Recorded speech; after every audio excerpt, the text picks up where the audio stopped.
चलिए आज हम लोग स्टार्ट करने वाले हैं, वापस से आगे बढ़ेंगे। क्लास 9th का केमिस्ट्री, उसका कौन सा चैप्टर चल रहा है? सेकंड। और चैप्टर का क्या नाम है? Is metal around us pure, right. तो उसको हम लोग कहाँ तक प्रॉपर्टीज ऑफ मेटल्स का पहला देख लिए थे। मेटल्स मेलिएबल होता है, यानी दुनिया का कोई भी मेटल मेलिएबल कहने का मतलब है कि जब उसको हम हथौड़ा से पीटेंगे तो पतला पतला चादर में बदल सकता है, यानी हम बदल सकते हैं। बस मरकरी को छोड़कर, मरकरी लिक्विड होता है रूम टेम्परेचर पर, यानी कि उसको भी पीटने लगे, राइट।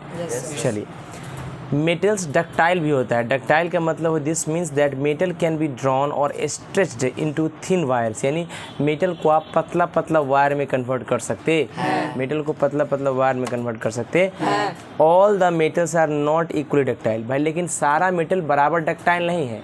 ये कहने का मतलब कि अगर मान लीजिए कि हम एल्युमिनियम का वायर बनाते हैं, तो जैसा एल्युमिनियम का वायर बनाते हैं ऐसा ज़रूरी नहीं कि सोना का वायर भी ऐसा ही बना सकते।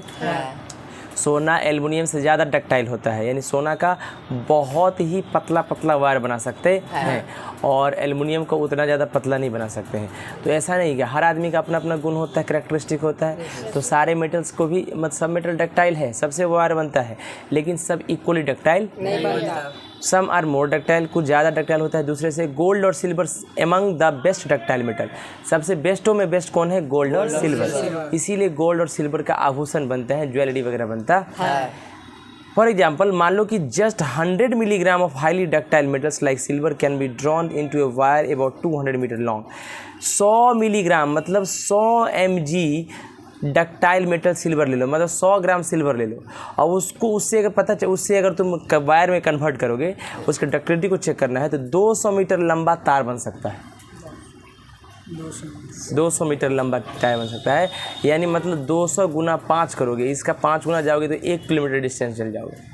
समझ रहे हो ना? तो मात्र 100 मिलीग्राम सिल्वर को लेके 200 मीटर लंबा पतला वायर बना सकते हैं, बिना टूटे हुए बन जाएगा। कॉपर और एल्युमिनियम भी डक्टाइल है and can be drawn into thin wires, और इससे भी पतला पतला वायर बना सकते हैं। Which are use in electrical wiring, और तुम जानते हो वायरिंग में कॉपर वायर का यूज़ करते हैं। तो ये भाई डक्टिलिटी ही प्रॉपर्टी जिसकी वजह से कॉपर का वायर बनता है। The ductility is another important characteristic property of metal. तो मतलब मेटल को पहचानने का एक और तरीका क्या हो गया कि उसका गुण है डक्टिलिटी, मतलब उसको पतला पतला वायर में कन्वर्ट कर सकते। फ्रॉम एवर डिस्कशन हम लोग क्या कह सकते हैं कि मेटल्स मेलिएबल भी होता है और डक्टाइल भी होता है। It is due to property of malleability and ductility that metals can be given different shapes to make various articles. कहता है ये डक्टिलिटी और मेलिएबिलिटी ही प्रॉपर्टी है जिसकी वजह से मेटल से अलग अलग आर्टिकल बनता है, सामान बनता है। सोना चांदी च्यवनप्राश का नाम सुना होगा, उसके अंदर क्या होता है? सोना और चांदी का फॉइल्स होता है, बहुत छोटा छोटा कण होता है, समझ रहे हो ना? वो फॉइल्स होता है और हम लोग को कंज्यूम कर सकते, बॉडी डाइजेस्ट इजीली कर देता है। इसीलिए कहते हैं सोना दे सुरक्षित तन, चांदी दे तेज दिमाग। सोना चांदी च्यवनप्राश नाम सुना है, ठीक है। अब देखिए हम लोग क्या कहते हैं, देखते हो स्वीट्स के ऊपर जो ये गोल्ड वर्क रहता है, यानी गोल्ड का फॉइल्स रहता है या सिल्वर फॉइल्स रहता है, तो उसको भी तो हम खाते हैं, तो वो डाइजेस्ट हो ही जाता है। तो उससे भी कहते अच्छा ये मिठाई जो भी होता है जिसपे गोल्ड फॉइल सिल्वर फॉइल होता है, ये मिठाई जनरली दूसरे मिठाई से महंगा होता है, क्योंकि भाई गोल्ड का वर्किंग किया गया है उस पर और सिल्वर का वर्किंग किया गया है। तो ये मत सोचना कि क्या हम लोग नहीं लेते हैं। वाटर में आयरन होता है तो हम लोग कंज्यूम करते हैं, right. Metals are good conductor of heat in electricity. भाई मेटल जो होता है बहुत अच्छा कंडक्ट करता है, क्या? हीट को भी और इलेक्ट्रिसिटी को भी। This means that metal allow heat, यानी इसका मतलब है मेटल अपने से होकर इलेक्ट्रिसिटी को पास करा देता है और हीट को पास करा देता है easily. Metals are generally good conductor of heat. Metal जो है गुड कंडक्टर होता है, किसका? हीट का। The conduction of heat is also called thermal conductivity. ये कोई भी चीज़ जो अपने से होकर हीट को पास करा देता है, इसको केमिस्ट्री के फॉर्म में एक नया नाम दिया गया है, थर्मल कंडक्टिविटी। थर्म का मतलब होता है हीट, याद रखना, THERM। थर्म का मतलब जब भी नजर आए तो थर्म का मतलब होता है हीट, इसीलिए थर्मोमीटर क्या मापता है? हीट मापता है, समझ रहे हो? चलिए ये सब अंग्रेजी है बाबू। Silver metal is the best conductor of heat. सबसे बेस्ट हीट को यानी गर्म चीज़ों को तुरंत कौन कंडक्ट करता है? सिल्वर। इसको ले जाओ, ये मान लीजिए मेरे पास सोना का चैन, ये सिल्वर का चैन है, क्या है? सिल्वर का चैन है। इसको जैसे शरीर से निकालो, थोड़ा सा धूप में ले जाओ, पहनो, तो तुरंत लगेगा तुमको गर्म, समझ रहे हो ना? यानी बेस्ट कंडक्टर है हीट का, समझ रहे हो? इसकी हीट है हाईएस्ट थर्मल कंडक्टिविटी, मतलब इस सबसे ज़्यादा हीट को कंडक्ट करता है। कॉपर और aluminium metals are also very good conductor of heat. भाई कॉपर भी हीट को कंडक्ट करता है, है ना, और एल्युमिनियम भी हीट को कंडक्ट करता है। इसीलिए तो the cooking utensils and water boilers, हमारे घर में बर्तन कॉपर के होते हैं, तांबा होता है ना, एल्युमिनियम का होता है ना, लोहा बटलोही टोकना, है ना, एटसेट्रा। बॉयलर से मतलब पानी उनी बॉयल करने के लिए एल्युमिनियम का सॉसपैन वगैरह होता है ना, are usually made of copper और एल्युमिनियम का बनता है, because they are very good conductor of heat, क्योंकि जल्दी से हीट को कंडक्ट करके खाना पकाते हैं। The poorest conductor of heat among the metal is lead, बहुत सारा मेटल है, उसमें एक लेड भी मेटल है। लेड मेटल का कंडक्टिविटी सबसे कम होता है हीट का, यानी वो सबसे कम हीट को कंडक्ट करता है। मरकरी मेटल भी पुअर कंडक्टर होता है हीट का, ये ज़्यादा अच्छा से कंडक्ट नहीं करता है। Metals are good conductor of electricity, metal जो होता है बहुत अच्छा कंडक्ट करता है इलेक्ट्रिसिटी भी, यानी मेटल अपने से होकर जल्दी से करंट को पास करा देता है। Metal offer very little resistance, अच्छा बताओ, कोई अपने से होकर अच्छे से इलेक्ट्रिसिटी को पास करा दिया, यानी इसका मतलब अपने से होकर इलेक्ट्रिसिटी को कम रोका, पूरा जाने दिया, उसी को कहते हैं कि मेटल्स जो है बहुत कम रेसिस्ट करता है flow of electric current and hence so high electrical conductivity. यानी मेटल जो होता है ना, अपने से होकर रोकता नहीं है कि इलेक्ट्रिसिटी को, कहता है भैया पूरा से पूरा पास कर जाइए, तो यानी रेसिस्टेंस मतलब तो रोकना, रोकता नहीं है, तो ऑफर करता है लो रेसिस्टिविटी, यानी ना के बराबर रोकता, ठीक है। सिल्वर मेटल बेस्ट कंडक्टर होता है इलेक्ट्रिसिटी का। सिल्वर मेटल के बारे में क्या देखा है, हीट को भी कंडक्ट करता है और इलेक्ट्रिसिटी को भी कंडक्ट करता है। Copper metal is the next best conductor of electricity, copper metal जो होता है वो भी सिल्वर के बाद बेस्ट कंडक्टर है इलेक्ट्रिसिटी का, इसीलिए हम लोग घर के वायरिंग में कॉपर वायर का यूज़ करते हैं, है ना। Next best conductor followed by gold, उसके बाद गोल्ड, एल्युमिनियम, टंगस्टन, ये सब होता है। एक तो इलेक्ट्रिक बल्ब में टंगस्टन वायर रहता है ना, वो भी कनेक्ट करता है इलेक्ट्रिसिटी को, right. The electric wire are made of copper and aluminium metals because they are very क्या है, good conductor of electricity. Copper और एल्युमिनियम मेटल जो है वो भी अच्छे से कंडक्ट करता है इलेक्ट्रिसिटी को। The metals like iron and mercury offer comparatively greater resistance, भाई लेकिन आयरन और मरकरी ज़्यादा से ज़्यादा रोकता है, पास कम करवाता है, किसको, इलेक्ट्रिसिटी को, फ्लो ऑफ इलेक्ट्रिक करंट, तो इसको हम लोग लोअर इलेक्ट्रिकल कंडक्टिविटी का कहते हैं। कोई दिक्कत, मेटल्स मेलिएबल होता है, मेटल्स डक्टाइल होता है, good conductor of heat electricity होता है, लेड को छोड़ के। उसके बाद मेटल्स में हम लोग सिल्वर मेटल को देखें, बेस्ट कंडक्टर, सबसे कम कंडक्टर कौन करता है, लेड और बोलो मर्क्यूरी, क्या, आयरन भी बहुत कम ही करता है, इसलिए लोहा का वायर कम बनता है। मेटल्स आर लस्ट्रस, लस्ट्रस का मतलब होता है शाइनिंग सरफेस होता है और शाइन करता है, कैन बी पॉलिश, इसको आप रगड़ के पॉलिश कीजिएगा, चमक जाएगा, क्या हो जाएगा, example gold, silver and copper, gold, silver and copper shiny metals होता है, चमकता है, इसीलिए हम इसको पहनते हैं। And they can be polish, और इसको देखते हो सोनार के पास ले जाके पॉलिश किया जाता है, लेकिन याद रखिएगा जब सोनार के पास ले जाते हो तो मम्मी क्या कहती है कि सब सोनार सही नेचर का नहीं होता है। जब आप वहाँ पर ले जाते हैं, क्या चीज़ ले जाते हैं, सोना को साफ़ कराने के लिए, मम्मी कहती है ठीक से जाना, सोना झाड़ लेगा, सोनार झाड़ लेगा मतलब सोना का कुछ कॉइंट्स मतलब कण को अपने अंदर वो क्लीनिंग करते समय ले लेगा। कैसे ले लेता है, जनरली एक एक्वारेजिया, क्या एक्वारेजिया नाम का एक केमिकल आता है, क्या आता है, क्लास 10th में पढ़ना है, वो जनरली सारा मेटल्स को घुला देता है, सारा मेटल्स को अपने अंदर वो सॉल्युबल कर लेने का कैपेसिटी रखता है, समझ रहे हो ना। तो उसके पास एक्वारेजिया नाम का केमिकल होता है, उसे रगड़ देता है तो सोना जो है कुछ कण कण उसका झड़ जाता है, वो कचरा वाला पानी में रहे। देखना सोनार के पास जाओगे ना तो जो साफ़ करता है सोना, वो कचरा वाला पानी रख ले रहेगा, गंदा पानी रहेगा, वो गंदा पानी को फेंकेगा भी नहीं। पूछो क्यों, क्योंकि एक्वारेजिया मिलाते बहुत सारे कस्टमर का सोना झाड़ के अंदर में, सोना का डेंसिटी ज़्यादा होता है, नीचे जाके सेटल डाउन होता है, जब सब चला जाता है रात में क्या करता है, सब पानी निकाल के सोना को निकाल के, दिस इज कॉल्ड थिफ, इसी को चोर कहते हैं, राइट। इसका मतलब आप जब भी जाएं तो आप ध्यानपूर्वक जाएं, ठीक है ना। स्टडी से आप बहुत सारी चीज़ें हैं जो ज़िंदगी में अच्छे से मेजर कर सकते हैं, ठीक है ना। पढ़ाई में बहुत दम है, इसे देखो सोनार के पास जाओगे, देखो गंदा पानी रखेगा, फेंकेगा नहीं उसको, तुम कहोगे भाई फेंक दीजिए, बोला हटाइए, नहीं फेंक देंगे बाद में, तुम फेंकने लगोगे तो थोड़ा सा गुस्सा करेगा, और तुम देखो फेंक के देखो नीचे कोना कोना छोटा छोटा कण रहेगा, सब कण को रख के इकट्ठा करके फिर सोना से सोना बना लेता है। अब ये मत कहना कि हम लोग सोनार बनाते हैं, समझ। तो चलिए हम लोग आगे बढ़ते हैं, देखते हैं अब मेटल्स लस्ट्रस होता है, शाइनिंग होता है, इसको पॉलिश भी कर सकते हैं। Property of metal of having a shining surface, metal का ऐसा प्रॉपर्टी जो प्रॉपर्टी मेटल को शाइन सरफेस देता है ना, इसको मेटेलिक लस्टर कहते हैं, यानी मेटल का चमक कहते हैं। Shining appearance of metals makes them useful in making jewellery, ये जितना भी मेटल चमकता है, चमकने की वजह से इसको ज्वेलरी सोना गुना का आभूषण बनाते है ना, डेकोरेशन पीसेस, और ये डेकोरेटिव पीस बनाते हैं। डेकोरेटिव पीस का मतलब होता है सजाने उजाने के लिए जो चीज़ बनता है उसका यूज मेटल का यूज उसके लिए करते हैं। गोल्ड और सिल्वर का यूज जानते हो ज्वेलरी बनाने में करते हैं, क्योंकि because their surface are shine, क्या है, they are bright and shine, वो चमकीले और चमक मतलब शाइन देते हैं। The shiny surface of metals make them good reflector of light, जो भी सरफेस शाइनी रहता है उस पर लाइट पड़ेगा तो ज़्यादा अच्छे से रिफ्लेक्ट कर देता है। एग्जाम्पल मान लो ये सोना का मान लीजिए टुकड़ा है आपके पास, ठीक है ना, इस पर लाइट पड़ता है ना, लाइट पड़ेगा तो लाइट पड़ने से क्या होता है, इसका रिफ्लेक्शन हर तरफ होता है, इसलिए सब तरफ देखते सोना का कोई चैन पहने हुए रहता है, दूर से कहते वाह कितना सोना पहन ले, राइट, शाइनिंग होने की वजह तो दिक्कत। चलिए आगे बढ़ते हैं हम लोग, ठीक है। मेटल्स जनरली हार्ड होता है भाई, जितना ही मेटल होता है हार्ड होता है, बस सोडियम और पोटेशियम को छोड़ के। सोडियम और पोटेशियम सॉफ्ट होता है, इतना सॉफ्ट होता है कि ड्राई नाइफ से ही उसको काटा जाता है, ऐसे नॉर्मल काटोगे वो कट जाता। Most of the metals are hard but all the metals are not equally hard, ज़्यादातर मेटल हार्ड होता है लेकिन सब मेटल इक्वल हार्ड नहीं होता है। Hardest varies from metal to metal, ये हार्डनेस जो है यानी कठोरता जो है एक मेटल से दूसरे मेटल में वेरी करता है, मतलब कोई कम हार्ड कोई ज़्यादा hard. Most of the metals like iron, जैसे आयरन, कॉपर, एल्युमिनियम, ये सब हार्ड होता है। They can not be cut with a knife, इसको आप चाकू से नहीं काट सकते। कुछ एक्सेप्शन भी है, अपवाद भी है। सोडियम और पोटेशियम सॉफ्ट मेटल होता है जिसको आसानी से चाकू से काट सकते हैं। मेटल्स यूजुअली स्ट्रॉन्ग होता है, अभी क्या बताएं, मेटल जनरली स्ट्रॉन्ग होता है। They have high tensile strength, important बात है ये बस सर, टेंसाइल स्ट्रेंथ क्या होता है, राइट।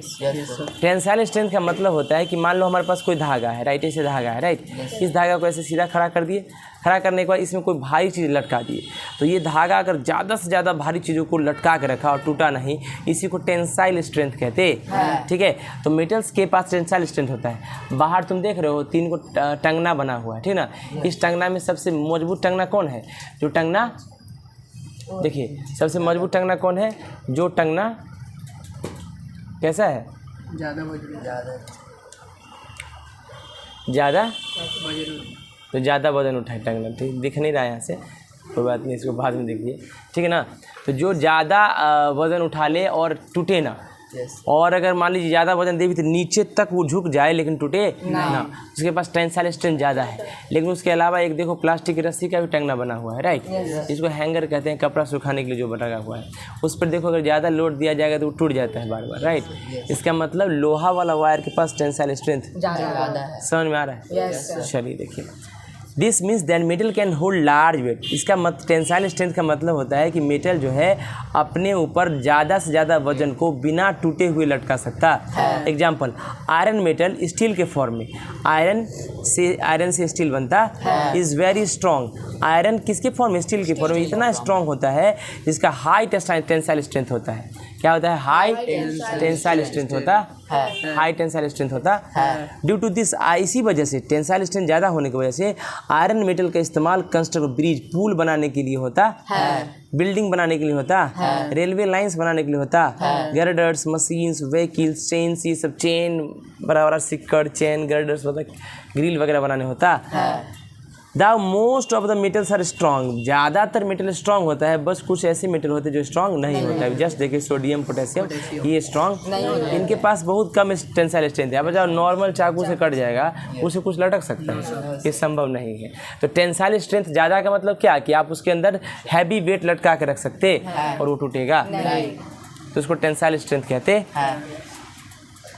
इसी वजह से तो टंगना उंगना बनता है, और देखते हो रेलवे उलवे का जो पटरी होता है उसके अंदर क्या होता है, और आयरन का यूज़ किया जाता है। Iron in the form of steel के फॉर्म में। स्टील क्या होता है, ड्यूरेबल होता है, लॉन्ग लास्टिंग होता है, वेटलेस होता है, मतलब लाइट वेट होता है, ज़्यादा भारी, और वो आयरन से ही बनता, सही है, दिक्कत। तो ये सब स्ट्रॉन्ग होता है बहुत ज़्यादा, टेंसाइल स्ट्रेंथ इसका ज़्यादा होता है। अभी हम और आगे बढ़ते हैं, देखते हैं आगे, देखिएगा ध्यान से।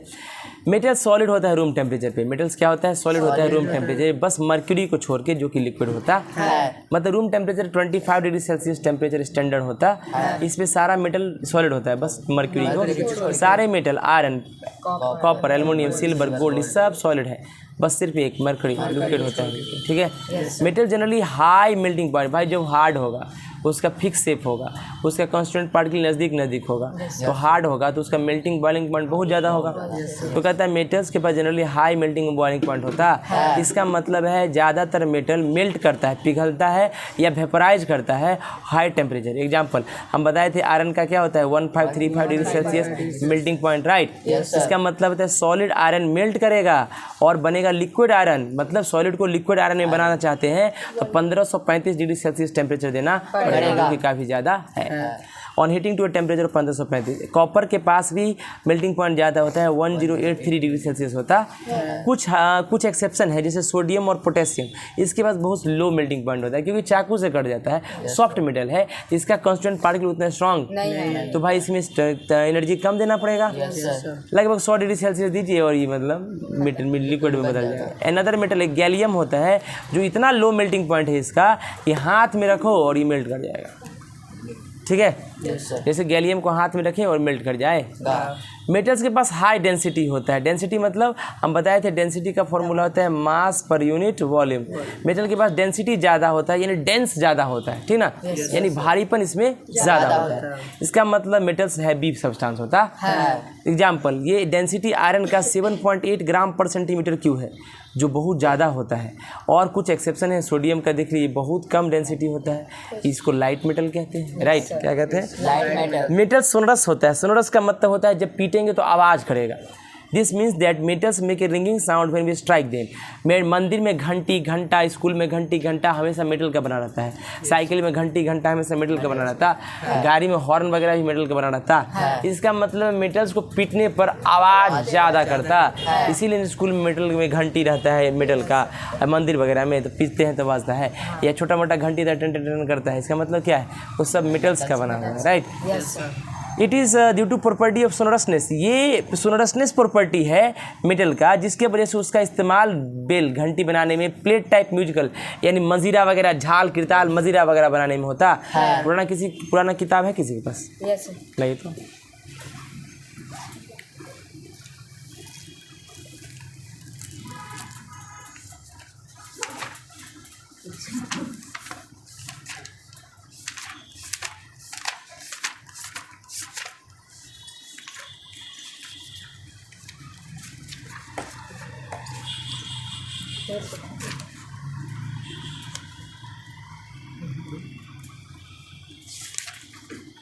इसमें नहीं दिया है, कोई बुक में रहता है, ठीक है ना, क्लास 8 में मिल जाएगा पूरा। देखिए ध्यान से, तो इंस्ट्रूमेंट लाइक सिम्बाल्स, मंजीरा जिसको कहते हैं, ये सब जो है प्लेट टाइप का बना होता है और वो प्लेट रहता है कितना मेटल का। ऑन वायर्स मतलब देखो जैसे वायर्स भी बनता है मेटल का, हम क्या बताएं मेटल को खींच के हम लोग वायर बना सकते हैं स्ट्रेच करके। तो म्यूजिकल इंस्ट्रूमेंट सितार गिटार में जो वायर रहता है वो मेटल का ही रहता है ना, और हम लोग गाना बजाते हैं बढ़िया। For string musical instrument such as violin, guitar, sitar and tanpura, है ना, ठीक ना। तो ये सब क्या होता है? ये सब मेटल का बना होता है। इस सब में वायर वगैरह जिसको हम लोग छेड़ देते हैं, वायर में क्या करते हैं नोट्स होता है, म्यूजिकल नोट्स, उसको छोड़ म्यूजिकल नोट्स मतलब होता है जैसे वो क्लिक करेंगे अलग अलग वायर अलग अलग साउंड को जनरेट करता है। और कभी कभी आदमी को पीटने पर भी साउंड करता है, इसका मतलब मेटल नहीं। अब मान लो चीकू को पीट दिए, इसका मतलब ये मेटल नहीं। चीकू तुम मेटल नहीं है ना, और तुमको कोई पीट भी नहीं सकता। ओके, आइए। Metals usually have a high silver और ग्रे कलर। मेटल्स के पास भाई जनरली अगर मान लो को बात करो कि मेटल का सर कलर कौन सा होगा, मेटल के पास सिल्वर कलर हो सकता है, ग्रे कलर हो सकता है, बस कॉपर और गोल्ड को छोड़ के। कॉपर के पास रेडिश ब्राउन कलर होता है, जबकि गोल्ड के पास येलो कलर होता है और डीप येलो होता है गोल्ड के पास कलर। ये तो दूर से ही चमकता है। ये चीकू 50 किलो गहना पे सोना पहने, है ना, कोई दिक्कत? आइए, देखिए ध्यान से। तो कहने का मतलब ये है कि मेटल्स के पास क्या होता है, शाइनिंग सरफेस है, मेटल्स के पास सोनरसनेस है, डेंसिटी जाता है, मेल्टिंग पॉइंट बॉइलिंग पॉइंट जाता है, मेटल सॉलिड होता है, स्ट्रांग होता है, हाई टेंसाइल स्ट्रेंथ होता है, हार्ड होता है, पॉलिश कर सकते हैं, लस्ट्रस प्रॉपर्टी होता है, कंडक्ट कर सकता है हीट और इलेक्ट्रिसिटी को, डक्टाइल होता है, मेलिएबल होता है। ये सारा प्रॉपर्टी देखिए। मेटल का कलर जनरली क्या होता है, सिल्वर कलर होता है, ग्रे कलर होता है, बस कॉपर और गोल्ड को छोड़ के। कॉपर रेडिश ब्राउन होता है और गोल्ड जो है येलो होता है। मेटल्स का वाइडली यूज होता है हमारे डेली लाइफ में for large number of purpose. भाई मेटल्स का यूज बहुत बड़े लेवल पर होता है हमारी ज़िंदगी में, बहुत कामों के लिए। कुकिंग यूटेंसिल, बर्तन से लेकर के इलेक्ट्रिक फैन, सीविंग मशीन मतलब होता है सिलाई machine, car, bus, truck, train, ships, aeroplane, हर चीज़ में मेटल का यूज होता है। और all are made of metal, सब मेटल से बना है या मेटल के मिक्सचर से बना है ना, जिसको एलॉय कहते हैं। दो मेटल्स को मिलाओगे तो एलॉय बन जाता। इनफैक्ट लीस्ट ऑफ आर्टिकल, इतना आर्टिकल का मतलब इतना सामानों का लिस्ट है जो मेटल से बनाता है, इतना है, अनएंडिंग है, मतलब जो खत्म ही नहीं हो सकता। लिस्ट लिखने चालू करेंगे तो करोड़ों लिख सकते, राइट। तो ये सब मेटल्स का प्रॉपर्टी था। थोड़ा पानी पिलाइए, उसके बाद हम नॉन मेटल्स के प्रॉपर्टी पे आगे बढ़ते। 2 बूंद पानी दे दो बाबू, जिंदगी का।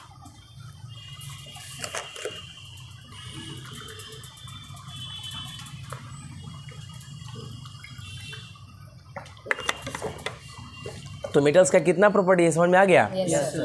ये सब मेटल्स का प्रॉपर्टी है। कोई दिक्कत है तो पूछ सकते हो, उसके बाद रिवीजन में पूछ लीजिएगा, ओके। अब हम नॉन मेटल पे चलते हैं। याद रखिए, जितना भी प्रॉपर्टी मेटल का देखें ना, उस सबको उलट दो, नॉन मेटल का प्रॉपर्टी है। अगर वो हार्ड है तो ये हार्ड नहीं होगा, अगर उसके पास टेंसाइल स्ट्रेंथ ज़्यादा है, इसके पास नहीं होगा। ये सोनरस है, ये नहीं होगा। ये करेगा हीट और इलेक्ट्रिसिटी कंडक्ट, ये नहीं करेगा। इसके पास पॉलिश कर सकते हैं, इसको पॉलिश नहीं कर सकते। इसके पास लस्ट्रस प्रॉपर्टी, ये मेलिएबल होता है, ये मेलिएबल, ये डक्टाइल होता है, ये डक्टाइल, समझ रहे हो। इसके पास ग्रे और सिल्वर कलर, इसके पास नहीं होता है। इसके बाद डेंसिटी ज़्यादा, इसके बाद डेंसिटी कम। इसके बाद हाई मेल्टिंग पॉइंट बॉन्डिंग, इसके बाद लो मेल्टिंग पॉइंट बॉन्डिंग, समझ रहे हो। जितना भी प्रॉपर्टी हम लोग देखें मेटल्स का, उसको विपरीत कर दीजिए, अपोजिट कर दीजिए, सब उल्टा कर दीजिए, सब नॉन मेटल का प्रॉपर्टी ले लेगा। देखिए, नॉन मेटल भी एक एलिमेंट ही होता है, that is neither malleable not ductile, ना मेलिएबल है ना ductile, and does not conduct electricity, और इलेक्ट्रिसिटी को भी कंडक्ट नहीं कर सकता। कुछ एग्जाम्पल है नॉन मेटल्स के, जैसे carbon, sulphur, phosphorus, hydrogen, oxygen, nitrogen, ये सब नॉन मेटल्स होते है ना। कोई दिक्कत? आगे बढ़ते हैं।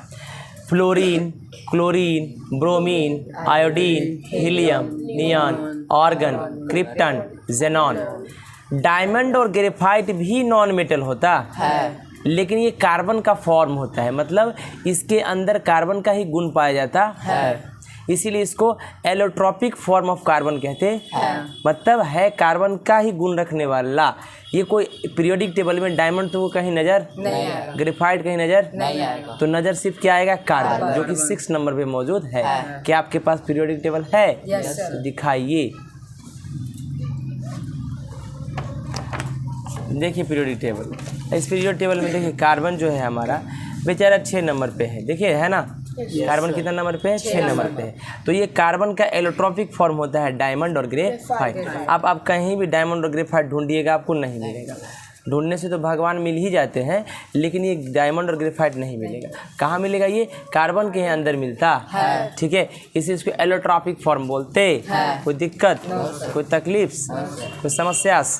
देखिए, all the non metals are solid और गैसेस। जितना भी नॉन मेटल होते हैं या तो सॉलिड होंगे या गैस होंगे। बस एक ब्रोमीन जो है बेचारा वो लिक्विड है और नॉन मेटल है और लिक्विड है रूम टेम्परेचर पर।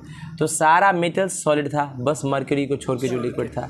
सारा नॉन मेटल या तो सॉलिड होता है या गैस होता है, बस एक ब्रोमीन को छोड़ के जो कि लिक्विड होगा रूम टेम्परेचर पर, ठीक है। ये कार्बन है, नॉन मेटल, सल्फर है, ब्रोमीन है, क्लोरीन है, पॉलिएस्टर। अब नॉन मेटल का प्रॉपर्टी देखने जा रहे हैं। फिजिकल प्रॉपर्टी नॉन मेटल का जस्ट अपोजिट होता है फिजिकल प्रॉपर्टी मेटल्स का, लेकिन इम्पोर्टेंट प्रॉपर्टी नॉन मेटल का तो आपको समझना ही है। चलिए हम लोग पढ़ने जा रहे हैं। नॉन मेटल्स नॉट मेलिएबल, यानी इसको पीट के चादर नहीं बना सकते। नॉन मेटल्स ब्रिटल, मतलब भंगुर होता है, पीटेंगे टूट जाएगा, बिखर जाएगा, राइट और नॉट? जैसे दिल टूटने पे बिखर जाता है, उसी प्रकार ये भी बिखर जाता है। This means that non metals can not be beaten into thin sheets with a hammer. मतलब नॉन मेटल्स को हम लोग जैसे ही हैमर लगाएंगे बिखर जाएगा, टूट जाएगा, है ना। तो गाना ही बन जाएगा, शीशे का था दिल मेरा है ना, दिल तोड़ दिया। आओ, non metals break into small pieces, छोटे छोटे पीसेस में नॉन मेटल टूट जाए। व्हेन हैमर्ड, मतलब जब हथौड़ा लगाएंगे टूट जाएगा। एग्जाम्पल सल्फर और फॉस्फोरस सॉलिड है, नॉन मेटल है लेकिन मेलिएबल नहीं है। इनको आप पीट के थिन शीट्स में हैमर से बना नहीं सकते। तो हम कह सकते हैं कि भाई वी कैन नॉट गेट, हम पतला पतला थिन शीट्स नॉन मेटल से नहीं मिल पाए। जैसे सल्फर और फॉस्फोरस नॉन मेटल है और ब्रिटल है, जब पीटोगे टूट जाएगा स्मॉल पीसेस में। तो आइए भैया, तो कहिएगा कि सर एक ऐसा प्रॉपर्टी बताइए नॉन मेटल का जो करैक्टरिस्टिक प्रॉपर्टी है। कहोगे ब्रिटलनेस, भंगुरता, यानी टूटने वाला प्रॉपर्टी करैक्टरिस्टिक प्रॉपर्टी होता है सॉलिड नॉन मेटल का। सॉलिड होते हुए भी टूट जाता है, जैसे चौक देखते हो, चौक हथौड़ा मारते हो तो जय श्री राम हो जाता है, राइट। कोई दिक्कत? आगे बढ़े। नॉन मेटल्स डक्टाइल भी नहीं, यानी इसको खींच के वायर भी नहीं। इसका मतलब है non metals can not be drawn into wires, यानी पतला पतला वायर में इसको कन्वर्ट नहीं कर सकते। दे आर इजिली स्नैप्ड और स्नैचिंग, ऑन स्नैचिंग, जैसे ही खींचेंगे स्नैप टूट जाएगा। फॉर एग्जाम्पल सल्फर और फॉस्फोरस नॉन मेटल है, ई डक्टाइल नहीं है। जब खींचोगे सल्फर और फॉस्फोरस को तो छोटा छोटा पीस में ये एंड वायर बनाएगा नहीं। तो हम कह सकते हैं कि वायर्स फ्रॉम नॉन मेटल्स नहीं बन सकता। फ्रॉम अब डिस्कशन क्या कह सकते हैं कि नॉन मेटल ना ही मेलिएबल ना ही डक्टाइल होता, यानी नॉन मेटल्स क्या होता है, ब्रिटल होता। कोई दिक्कत? आगे बढ़ते हैं। Non metals bad conductor of heat और इलेक्ट्रिसिटी होता है। इसका मतलब है कि नॉन मेटल अपने से होकर हीट और इलेक्ट्रिसिटी को पास करने ही। एग्जाम्पल सल्फर और फॉस्फोरस नॉन मेटल है जो अपने से होकर इलेक्ट्रिसिटी और हीट को पास नहीं करते। बहुत सारा नॉन मेटल है, इनफैक्ट इंसुलेटर होता है। इंसुलेटर क्या होता है, जो अपने से होकर हीट या इलेक्ट्रिसिटी को पास ना करने दे, वही सब्सटेंस इंसुलेटर कहलाता है। देयर आर हाउएवर, जैसे लकड़ी इंसुलेटर होता है, इसमें करंट नहीं पास होगा। There are however some exception, लेकिन कुछ एक्सेप्शन भी है। देखो, a form of carbon, carbon element का एक फॉर्म डायमंड नॉन मेटल है, लेकिन ये गुड कंडक्टर होता है हीट का, यानी गर्मी इससे पास कर जाता है। एक और फॉर्म होता है कार्बन का ग्रेफाइट, ये जो पेंसिल में ये जो लगा हुआ है ना, ये इसका पिन, ये पेंसिल का जो टॉप है ना, ये टॉप ग्रेफाइट, यही ग्रेफाइट है। इसमें अगर करंट लगाओगे तो करंट लग जाएगा तुमको। मतलब ग्रेफाइट एक नॉन मेटल है लेकिन गुड कंडक्टर है इलेक्ट्रिसिटी का। Being a good conductor of electricity, भाई अच्छा कंडक्टर इलेक्ट्रिसिटी का है, तो ग्रेफाइट का इस्तेमाल हम लोग इलेक्ट्रोड्स के रूप में करते हैं। बैटरी के इलेक्ट्रोड्स इन ड्राई सेल्स में, देखो ये इलेक्ट्रोड में यही है ना, देखो ये दोनों का कलर सेम है, ग्रेफाइट ही होता है। समझ रहे हो, क्योंकि इलेक्ट्रिसिटी को पास करते नहीं रहता है अपने से होकर। तो सारा नॉन मेटल्स इलेक्ट्रिसिटी को पास, बस एक्सेप्ट कार्बन का फॉर्म डायमंड, जो कि हार्ड है, और डायमंड हार्डेस्ट नेचुरल सब्सटेंस है, सबसे मजबूत होता है वो, समझे। डायमंड का काम क्या है, अपने से होकर हीट पास करा देता है, और कार्बन का एक और फॉर्म है ग्रेफाइट, जो अपने से होकर इलेक्ट्रिसिटी को पास करा देता है। ये एक्सेप्शन है, अपवाद है, यानी ये नियम को फॉलो नहीं करता। समझ।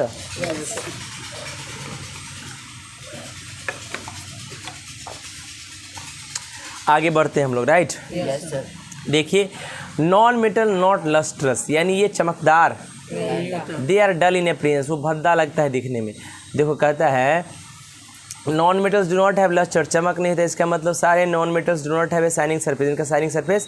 सॉलिड नॉन मेटल के पास डल अपीयरेंस होता है, नॉन मेटल है, सॉलिड है, फिर भी ये दिखने में भद्दा होता है। एग्जांपल सल्फर और फॉस्फोरस नॉन मेटल है, जो कि जिसके पास कोई चमक, यानी they do not have metallic lustre, shining surface इनके पास, they appear to be dull, ये भद्दा लगते हैं। देयर इज हाउएवर एक्सेप्शन, लेकिन हाँ आयोडीन नॉन मेटल है, लेकिन इसके पास लस्ट्रस अपीयरेंस होता है, ये चमकता है। It has a shining surface, जैसे मेटल के पास होता है, याद रखिएगा, right. Non metals generally soft होता है, बस डायमंड को छोड़ के जो एक्सट्रीमली हार्ड नॉन मेटल है, सबसे ज़्यादा हार्ड नॉन मेटल है भैया। Most of the solid non metal quite soft होता है, ज़्यादातर सॉलिड नॉन मेटल सॉफ्ट होता है। They can be easily cut with knife, आसानी से चाकू से। Example sulphur phosphorus solid non metal है, लेकिन आसानी से कट सकता। बस एक ही नॉन मेटल कार्बन का इन the form of diamond, carbon का जो फॉर्म है डायमंड, वो वेरी हार्ड होता। Diamond which is an allotropic form है कार्बन का, हार्डेस्ट नेचुरल सब्सटेंस नोन। अभी तक प्रकृति में पाया जाने वाला सबसे हार्ड चीज़ क्या है, डायमंड। जैसे टूट तो जाता है, लेकिन बहुत ज़्यादा एनर्जी लगाना पड़ेगा, ठीक है ना। Non metals are not strong, non metal strong यानी इनके पास लो टेंसाइल स्ट्रेंथ होता है, मतलब ये अपने में लटका के ज़्यादा भारी सामान को, अब ये मत कि नॉन मेटल का फूल बना देना है ना। This means that non metals can not hold large weight, बिना टूटे हुए ये ज़्यादा वेट को नहीं रख सकता। एग्जाम्पल ग्रेफाइट एक नॉन मेटल है, लेकिन देखिए ग्रेफाइट टूट गया, टूट गया ना, नॉन मेटल था, टूट गया, बोलो यस और yes. Which is not strong, it has a low tensile strength, ये अपने से होकर ज़्यादा पास नहीं कर सकता, अपने से होकर ज़्यादा चीज़ों को जो खत्म हो गया ना, वही समझ रहे हो। तो when a large weight is placed on a graphite sheet is break, ये तो देखा टूट गया तो आसानी से, मोटा भी ले लोगे उस पर रखोगे टूट जाएगा, राइट। नॉन मेटल्स में भी सॉलिड, लिक्विड और gas at room temperature, non metal solid भी हो सकता है, लिक्विड भी हो सकता है और गैस भी हो सकता है। नॉन मेटल एग्जिस्ट करता है सारे फिजिकल स्टेट में, सॉलिड, लिक्विड और कार्बन, सल्फर, फॉस्फोरस ये सॉलिड है, ब्रोमीन लिक्विड है, जबकि हाइड्रोजन, ऑक्सीजन, नाइट्रोजन ये सब गैस है।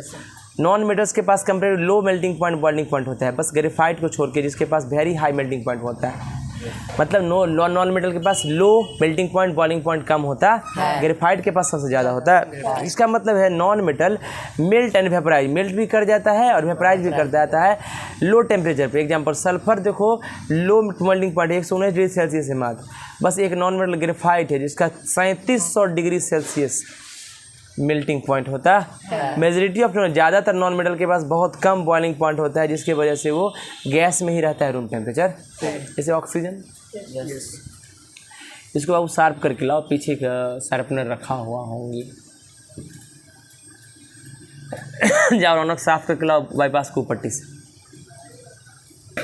देखिए ध्यान से, कहता है नॉन मेटल्स के पास लो डेंसिटी होता है, यानी इसका मास पर यूनिट वॉल्यूम कम होता है, इसका मतलब ये भारी नहीं होता। Non metals light substance, light मतलब रोशनी नहीं, लाइट मतलब यहाँ हल्का होता है, ठीक है।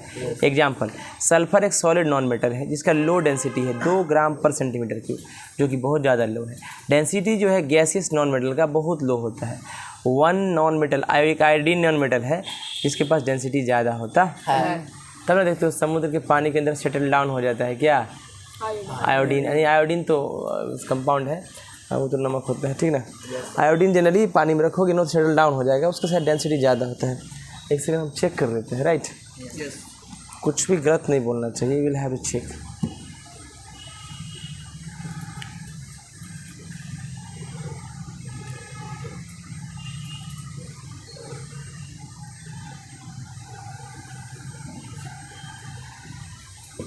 Density of iodine 4.93 20 degree Celsius पे। Density of water 998.2 kilograms per meter, less than, sub greater than 3, less than, sub greater than. According to Geeks for Geeks, density of water is the ratio of the mass and which have more density, water or iodine?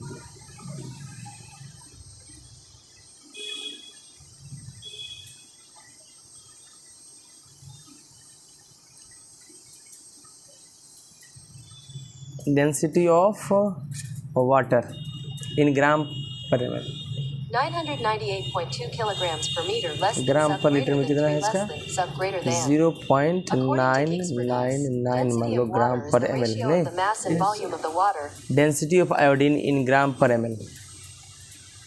Here is information from Aqua Health. 3.96 ही है, कितना है 3.96 ग्राम per ml है, नहीं density किसका ज़्यादा है, iodine का ज़्यादा है। आयोडीन डूब जाएगा पानी के अंदर, राइट। आई कहता है नॉन मेटल्स नॉट सोनरस, यानी इसको पीटने पर आवाज़, इसका मतलब सॉलिड नॉन मेटल के पास रिंगिंग साउंड नहीं होता है जब उसको स्ट्राइक करते हैं, पीटते हैं, राइट। नॉन मेटल्स के पास मैनी डिफरेंट कलर्स होता है, वहाँ पर क्या था, उसके पास येलो और सिल्वर कलर होता है ना, ग्रे और सिल्वर, लेकिन बस डायमंड और कॉपर को, सॉरी गोल्ड और कॉपर को छोड़ के, राइट। एग्जाम्पल सल्फर येलो है, फॉस्फोरस जो है वह रेड है, वाइट भी होता है और रेड भी होता है फॉस्फोरस। रेड फॉस्फोरस का इस्तेमाल माचिस की तिली बनाने के लिए होता है। फॉस्फोरस एक ऐसा नॉन मेटल है जो ओपन एयर मिलाने पर ऑटोमेटिकली बर्न हो जाता है। फॉस्फोरस एक ऐसा नॉन मेटल है जो खुला आसमान में लाओगे अपने आप आग लग जाता है, स्पॉन्टेनियस ऑटोमेटिक लग जाता है। और रेड फॉस्फोरस का इस्तेमाल माचिस के तिली में जो ऊपर आगे लाल रहता है और जलता है, वही रेड फॉस्फोरस होता है, राइट। रेड फॉस्फोरस होता है, ठीक है ना। ग्रेफाइट ब्लैक होता है, क्लोरीन येलोइश ग्रीन होता है, ब्रोमीन रेड ब्राउन होता है, वेपर याद है। हाइड्रोजन और ऑक्सीजन कलरलेस होता है। ऑक्सीजन का कोई कलर दिख रहा है? हाइड्रोजन का कोई कलर? दाऊ नॉन मेटल्स बहुत कम है नंबर में, किसके कंपेयर में? मेटल के। मतलब ज़्यादा कौन है? मेटल। नॉन मेटल है ना, but they play important role in our daily life, लेकिन उनका रोल बहुत ज़्यादा है। इनफैक्ट वास्तव में life would not have been possible without the presence of non metals on earth. भाई जीवन का कामना ही नहीं किया जा सकता बिना नॉन मेटल के। अगर धरती पर नॉन मेटल नहीं है तो हम लोग भी एग्जाम्पल ऑक्सीजन क्या रहेंगे बिना उसके? Example carbon one of the most important non metal है, सबसे बेस्टों में बेस्ट कार्बन है। बिकॉज जितने भी लाइफ इस धरती पर एग्जिस्ट करते हैं कार्बन कंपाउंड है। दुनिया में तुम जितना चीज़ देख रहे हो ना, आसपास जितना चीज़ सब में कार्बन। आग लगाओ धुआं निकलेगा ना, कार्बनिक सब्सटेंस निकलेगा ना, कार्बन डाइऑक्साइड निकलता है, कार्बन तो नहीं निकलेगा। This is because carbon compound, जैसे कार्बन का कुछ कंपाउंड होता है जैसे protein, fats, carbohydrate, vitamin, enzymes, ये सब कार्बन से बना है। Are essential for the growth and development of living organism. और ये ज़रूरी है हमारे जैसे लोगों को या जानवरों को, जो लिविंग ऑर्गेनिज्म है उसको बढ़ने के लिए कार्बन ही ज़रूरत, क्योंकि कार्बन का कंपाउंड्स है जैसे मान लो proteins, fats, carbohydrate, vitamin, enzyme, ये सब ज़रूरी है ना हमारे लिए। ये कार्बन से ही बनते हैं। अगर कार्बन नहीं तो ये सब नहीं, ये सब नहीं तो हम भी नहीं, हम हैं, चिंता मत करो। Another non metal oxygen is equally important for the existence of life. भाई एक और है नॉन मेटल ऑक्सीजन। हम लोग सांस लंबा छोड़ते हैं, सांस धीरे छोड़ते हैं, सांस ऊपर खींचते हैं, सांस नीचे खींचते हैं। इस सब का मतलब है ऑक्सीजन खींच रहे हैं। समझ रहे हो ना? आखिर ऑक्सीजन नहीं, तुरंत बाईपास धर लेंगे हैं। This is because the presence of oxygen gas in air essential for breathing to maintain life. मतलब प्रेजेंस ऑक्सीजन का है कहाँ? गैस के अंदर। एयर के अंदर ऑक्सीजन है, एयर के अंदर ऑक्सीजन भी है, नाइट्रोजन, बहुत सारा गैस है जो ब्रीदिंग के लिए मेंटेन करता है लाइफ। सांस लेते हैं तो मेंटेन होता है ज़िंदगी। It is also necessary for combustion. दुनिया का कोई भी चीज़ में आग लगाओगे नहीं लगेगा अगर ऑक्सीजन नहीं है तो। मतलब ऑक्सीजन हटा दो आग लगाओ, नहीं लगेगा। Of fuse which provides energy for various purpose. और बताओ ऑक्सीजन रहेगा तभी कंबसन होगा, यानी जलेगा, और जलेगा तभी हमको एनर्जी मिले। वी हैव जस्ट स्टडी, क्या पढ़े? कैरेक्टरिस्टिक प्रॉपर्टी मेटल्स का, नॉन मेटल्स का। हम कंपेयर करते हैं मेटल्स और नॉन मेटल्स का प्रॉपर्टी टेबल के फॉर्म में, और कुछ मेन पॉइंट देखते हैं और दोनों का डिफरेंस बताते हैं। देखिए ध्यान से सुनिएगा बाबू, सुनिएगा बउआ। मेटल्स मेलिएबल डक्टाइल होता है। मेटल्स को हम लोग हैमर करके थीन शीट्स और ड्रॉन करके वायर में बना सकते हैं। Metals good conductor of heat और इलेक्ट्रिसिटी होता है। नॉन मेटल्स ब्रिटल होता है, इनके पास ना मेलिबिलिटी प्रॉपर्टी होता है ना ductility. Metal non metal bad conductor of heat और इलेक्ट्रिसिटी होता है, बस डायमंड को छोड़कर जो गुड कंडक्टर ऑफ हीट होता है, ग्रेफाइट जो गुड कंडक्टर ऑफ इलेक्ट्रिसिटी होता है। मेटल लस्टर्स होता है, शाइनिंग, इसको पॉलिश कर सकते हैं। नॉन मेटल नॉन लस्टर्स होता है, डल होता है, इसको पॉलिश नहीं कर सकते हैं, बस आयोडीन को छोड़ के जो कि लस्टर्स होता है नॉन मेटल होते हुए।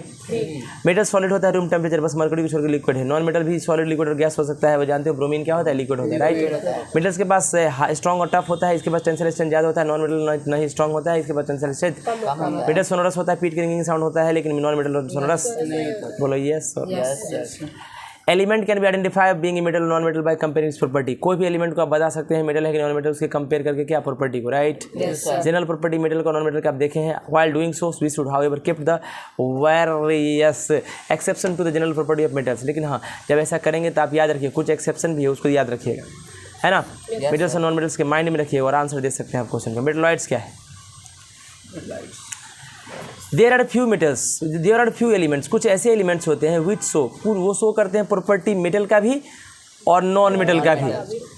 मतलब कुछ ऐसे एलिमेंट है, कुछ एलिमेंट मेटल है, कुछ एलिमेंट और कुछ ऐसे एलिमेंट है जो मेटल का ही प्रॉपर्टी शो कर देते हैं और नॉन मेटल का ही प्रॉपर्टी शो करते हैं। बोलिए यस सर यस। चलिए आगे बढ़ते हैं।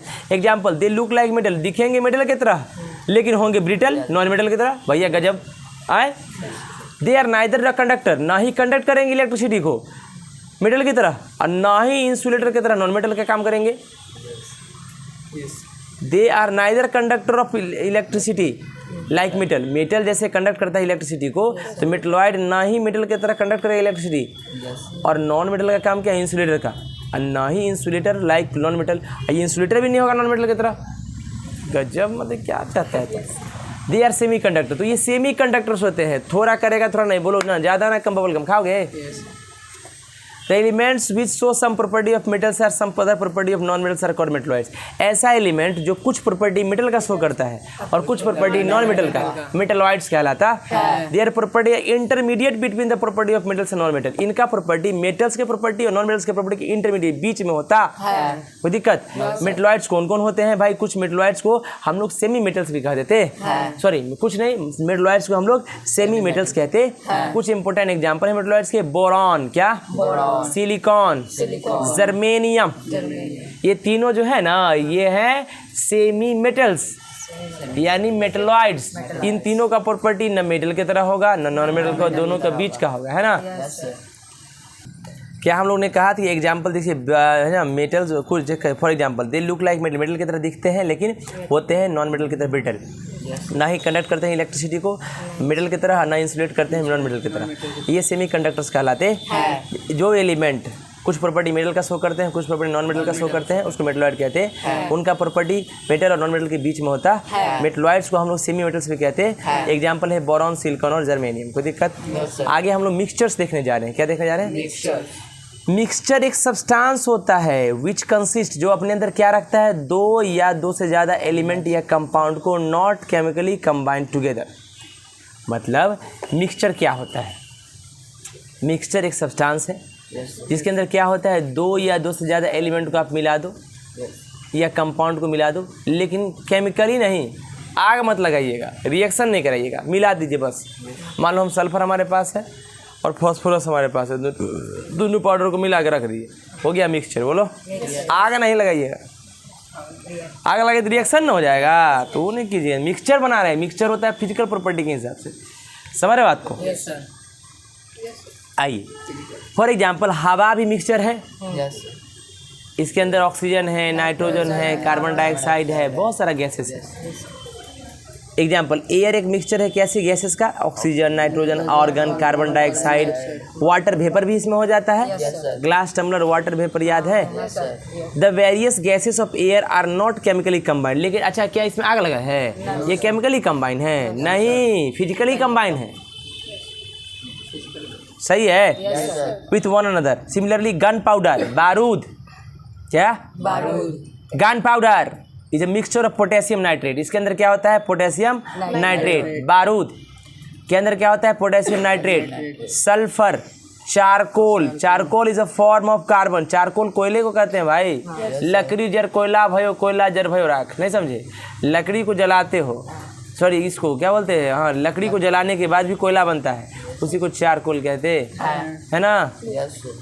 Where as brass is a mixture of copper and zinc. तुम देखा क्या कि भाई गन पाउडर बारूद के अंदर क्या क्या बनाता है? जो पटाखा फैक्ट्री में काम करता है वो पोटेशियम नाइट्रेट, सल्फर और चारकोल तीनों को मिक्स करता है। काला काला होता है ना बारूद, हाथ में लग जाता है ना डस्ट। हाँ समझ रहे ना? ध्यान दीजिए की बात है, ये सब चीज़ पर ध्यान मत देना ज़्यादा। आइए बारूद रूद मत बनाना, है ना? Where is brass? ब्रास एक सब्सटेंस है जो कि मिक्सचर होता है कॉपर और जिंक का, यानी कॉपर मेटल और जिंक मेटल को मिला दिए ब्रास बन जाता है। ऑल द सोल्यूशन, सारे सोल्यूशन मिक्सचर होता है। नींबू पानी, चीनी मिला दो। एग्जाम्पल साल्ट सोल्यूशन जिसको ब्रिन कहते हैं। सॉल्ट सोल्यूशन क्या कहते हैं? ब्रिन। ब्रिन का काम क्या है? सॉल्ट सोल्यूशन एक ब्रिन है, क्या होता है? इसकी मिक्सचर होता है कॉमन सॉल्ट का। किसका? सोडियम क्लोराइड और वाटर में मिला दीजिए, हो गया क्या? Salt solution. Please know that various substance present in mixture are known as constituent of the mixture. अच्छा बताओ, कोई मिक्सचर बनाया, जैसे चीनी पानी बनाया, तो चीनी भी मिला और पानी भी मिला, तो एक मिक्सचर तैयार हुआ। तो चीनी को भी हम बोलेंगे कॉन्स्टिट्यूएंट्स, क्या बोलते हैं? और वाटर को बोलेंगे कॉन्स्टिट्यूएंट्स। यानी सॉल्ट सोल्यूशन का कॉन्स्टिट्यूएंट्स क्या क्या है? सॉल्ट और वाटर। यानी किस किस चीज़ से मिलकर बना है? जो जो चीज़ से मिलकर बना है उसको कॉन्स्टिट्यूएंट्स कहते हैं। जैसे हम तुम्हें what is the constituents of human beings? इंसानों का कॉन्स्टिट्यूएंट क्या है? क्षितिज, जल, पावन, गगन, समीर, पंच तत्व से मिलकर शरीर बना है। यस, ठीक से बैठो ना बाबू, तुम ठीक से बैठ जाओ, आराम से बैठो। उधर घस सकते हो, उसको अच्छे से बैठने दो, उसका जीन्स टाइट हो रहा होगा, कोई बात नहीं, उसको अच्छे से बैठो। उसको दे दो किताब बच्चा, खिला ले जाओ बाबू घर, दूसरे क्या ले। आइए समझ में आ रहा है? और कंपोनेंट्स ऑफ द मिक्सचर इसको कहते हैं, कंपोनेंट ऑफ द मिक्सचर कहते हैं। कंपोनेंट ऑफ द मिक्सचर का मतलब मिक्सचर के अंदर क्या क्या चीज़ से मिलके बना। कंपोनेंट मतलब होता है पार्ट या टुकड़ा, राइट? कुछ एग्जांपल है मिक्सचर के। एयर, हवा में बहुत सारा गैसेस का मिक्सचर है। गन पाउडर देखा अभी, क्या गन पाउडर के अंदर पोटेशियम नाइट्रेट होता है, सल्फर और चारकोल होता है, ब्रास देखा, कॉपर और जिंक होता है, सॉल्ट सोल्यूशन के अंदर देखा सॉल्ट प्लस वाटर होता है, शुगर के अंदर जानते हो शुगर सोल्यूशन क्या बनाता है, मिल्क के अंदर जानते हो प्रोटीन फैट ये सब रहता है, वाटर, सी वाटर के अंदर जाते हो सॉल्ट प्लस वाटर रहता है, इंक में भी जानते हो डाइज रहता है, kerosene oil, petrol, petroleum, lime water, paint, glass, coal, soil, wood, blood, starch solution, soap solution, iron and sulphur mixture, dyes, alcohol water, petrol water, chalk water mixture, soda water, soft drink, lemonade, vinegar, muddy river water, flour in water, milk of magnesia, butter, cheese, face cream, shaving cream, hair spray, smoke, fog, mist, ये सब mixture होता है। कोई दिक्कत? Milk भी एक mixture है, इसके अंदर water, fat, protein, sugar, minerals, vitamin होता है। ये पिक्चर शो कर रहा है fat globules in milk. Milk के अंदर जो फैट ग्लोबुल्स है seen under the high power microscope से देखा गया है, तो दूध के अंदर ये फैट पार्टिकल्स नजर आया है गोल गोल।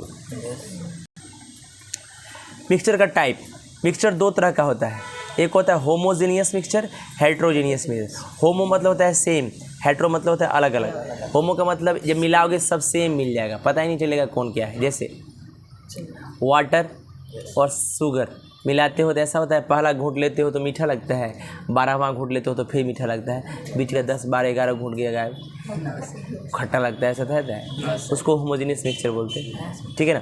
लेकिन आटा और पानी को मिलाओगे, आटा नीचे कुछ देर बाद सेटल डाउन हो जाएगा, हेट्रोजेनियस। बोलो yes sir, yes. Those mixture in which substance are completely mix together and are indistinguishable. बोलो इनडिस्टिंग्विशेबल, बोलो indistinguishable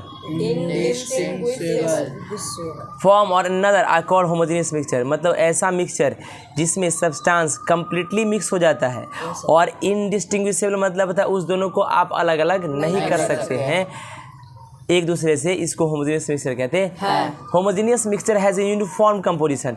मिलेगा तो बराबर हर जगह से मिल जाता है। यूनिफॉर्म का मतलब होता है बराबर।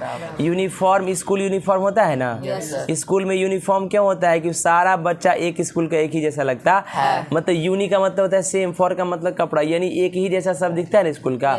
यूनिफॉर्म इसीलिए कहता है यूनिफॉर्म पहन के आओ, मेरी स्कूल का बच्चा एक जैसा दिखेगा, नहीं तो पता चला दूसरा स्कूल का दूसरा बच्चा मिल गया। राइट, आइए समझ में आ रहा है।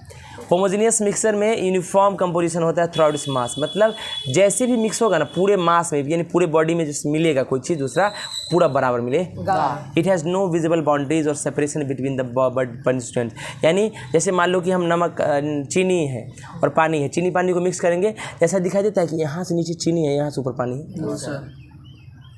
ऐसा है, बाउंड्री बन जाता है क्या। लेकिन जैसे आटा और पानी मिलाओगे दिख जाएगा कुछ देर बाद, ये यहाँ से यहाँ तक आटा बैठा हुआ है नीचे, यहाँ से ऊपर पानी। राइट और yes. Mixture of sugar in water, जिसको शुगर सोल्यूशन कहते हैं, होमोजेनियस मिक्सचर है, क्योंकि सारे पार्ट जो शुगर सोल्यूशन के पास सेम शुगर वाटर कंपोजिशन रखेंगे and appear to be equally sweet, और हर जगह बराबर मीठा लगेगा, ठीक है ना। There is no visible boundary, ऐसा कोई बाउंड्री नहीं जिसमें दिखाई देगा भाई यहाँ से यहाँ तक चीनी था, यहाँ से पानी था, है ना। शुगर वाटर के पार्टिकल्स में sugar solution. Mixture of two miscible liquid. Miscible liquid क्या होता है,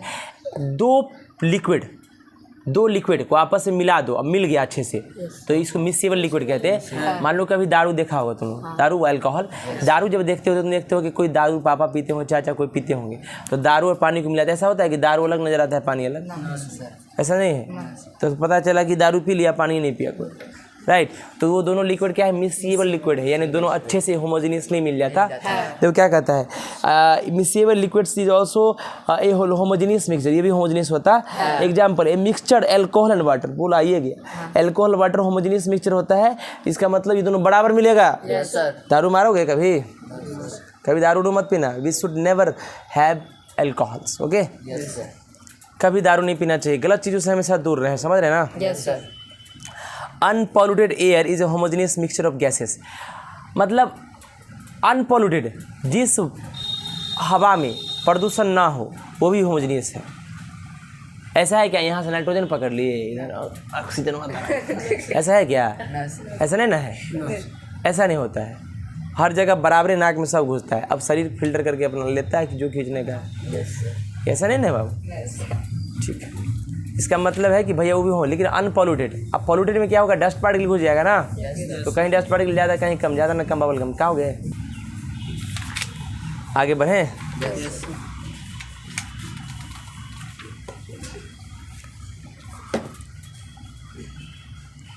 आइए आगे बढ़ते हैं। Oxygen, nitrogen, argon, carbon dioxide, water, vapour, ये सब मौजूद रहता है एयर में, है ना। All the homogeneous mixture are called solution. जितने भी होमोजेनियस मिक्सचर होते हैं उसको सोल्यूशन कहते हैं। कुछ एग्जांपल है होमोजेनियस मिक्सचर की, देखिए।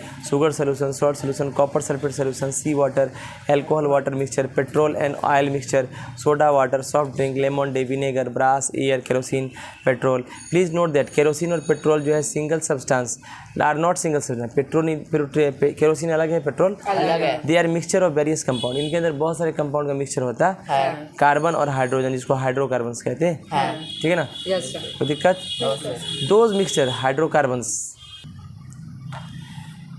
जैसे हाइड्रोकार्बन के बारे में विशेष जानकारी लगे तो आपको फुकरे 3 देख लेना चाहिए, है ना।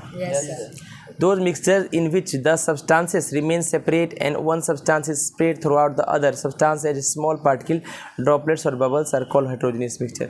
ऐसा मिक्सचर जिसमें एक सब्सटेंस दूसरे सब्सटेंस से अलग अलग हो जाए, चाहे वो पार्टिकल के रूप में, चाहे बूंद के रूप में या बबल्स के रूप में निकल जाए, हेटेरोजेनियस मिक्सचर कहलाता है। A heterogeneous mixture does not have uniform composition through its mass. Heterogeneous mixture में जो भी चीज़ मिक्स हुआ है वो पूरे बराबर हर जगह से मिलेगा नहीं। विजुअल, उसके पास दिखने वाला विजिबल बाउंड्री होगा, लग रहे यहाँ से यहाँ नीचे तक ये है, यहाँ से यहाँ तक वो है। जैसे चीनी पानी में सैंड मिला दो, बालू मिला दो, बालू अलग और पानी अलग हो जाता है। Separation between the various constituents, मतलब दोनों जो कंस्टिट्यूएंट्स होगा वो अलग अलग नज़र आएगा, 2-3 जो भी होगा। The mixture of sugar and sand is heterogeneous mixture. बालू और चीनी मिलाओगे तो चीनी अलग, बालू अलग नजर आता है। Because different parts of this mixture will have different sugar and sand composition. तो अलग अलग देखते हैं, कहीं ज़्यादा चीनी, कहीं पानी, कहीं बालू ज़्यादा, कहीं चीनी ज़्यादा। कुछ पार्ट जो है mixture will have more sugar, कहीं पर देखोगे ज़्यादा चीनी है, कहीं पर देखोगे बालू ज़्यादा है। There is a visible boundary, देखने वाला बाउंड्री भी लगेगा कि दोनों के बीच में बाउंड्री है, right, between sugar and sand particle. The suspension of solid and liquids are also heterogeneous mixture. ये देखिए, suspension of solids and liquids, suspension of solids in liquids, यानी कुछ ऐसा सॉलिड्स पार्टिकल रहता है जो किसी लिक्विड में मिलता है ना तो वो लटका हुआ रहेगा, सस्पेंडेड रहेगा। ऐसा महसूस हुआ कि देखो ना कि जो है इसको छान लेंगे तो अलग हो जाएगा, हाँ, ठीक है ना। देखिए, इसको हेटेरोजेनियस मिक्सचर कहते हैं। For example, suspension of chalk in water, chalk होता है ना, उसको पानी में डाल दो, है ना, वो हेटेरोजेनियस मिक्सचर है।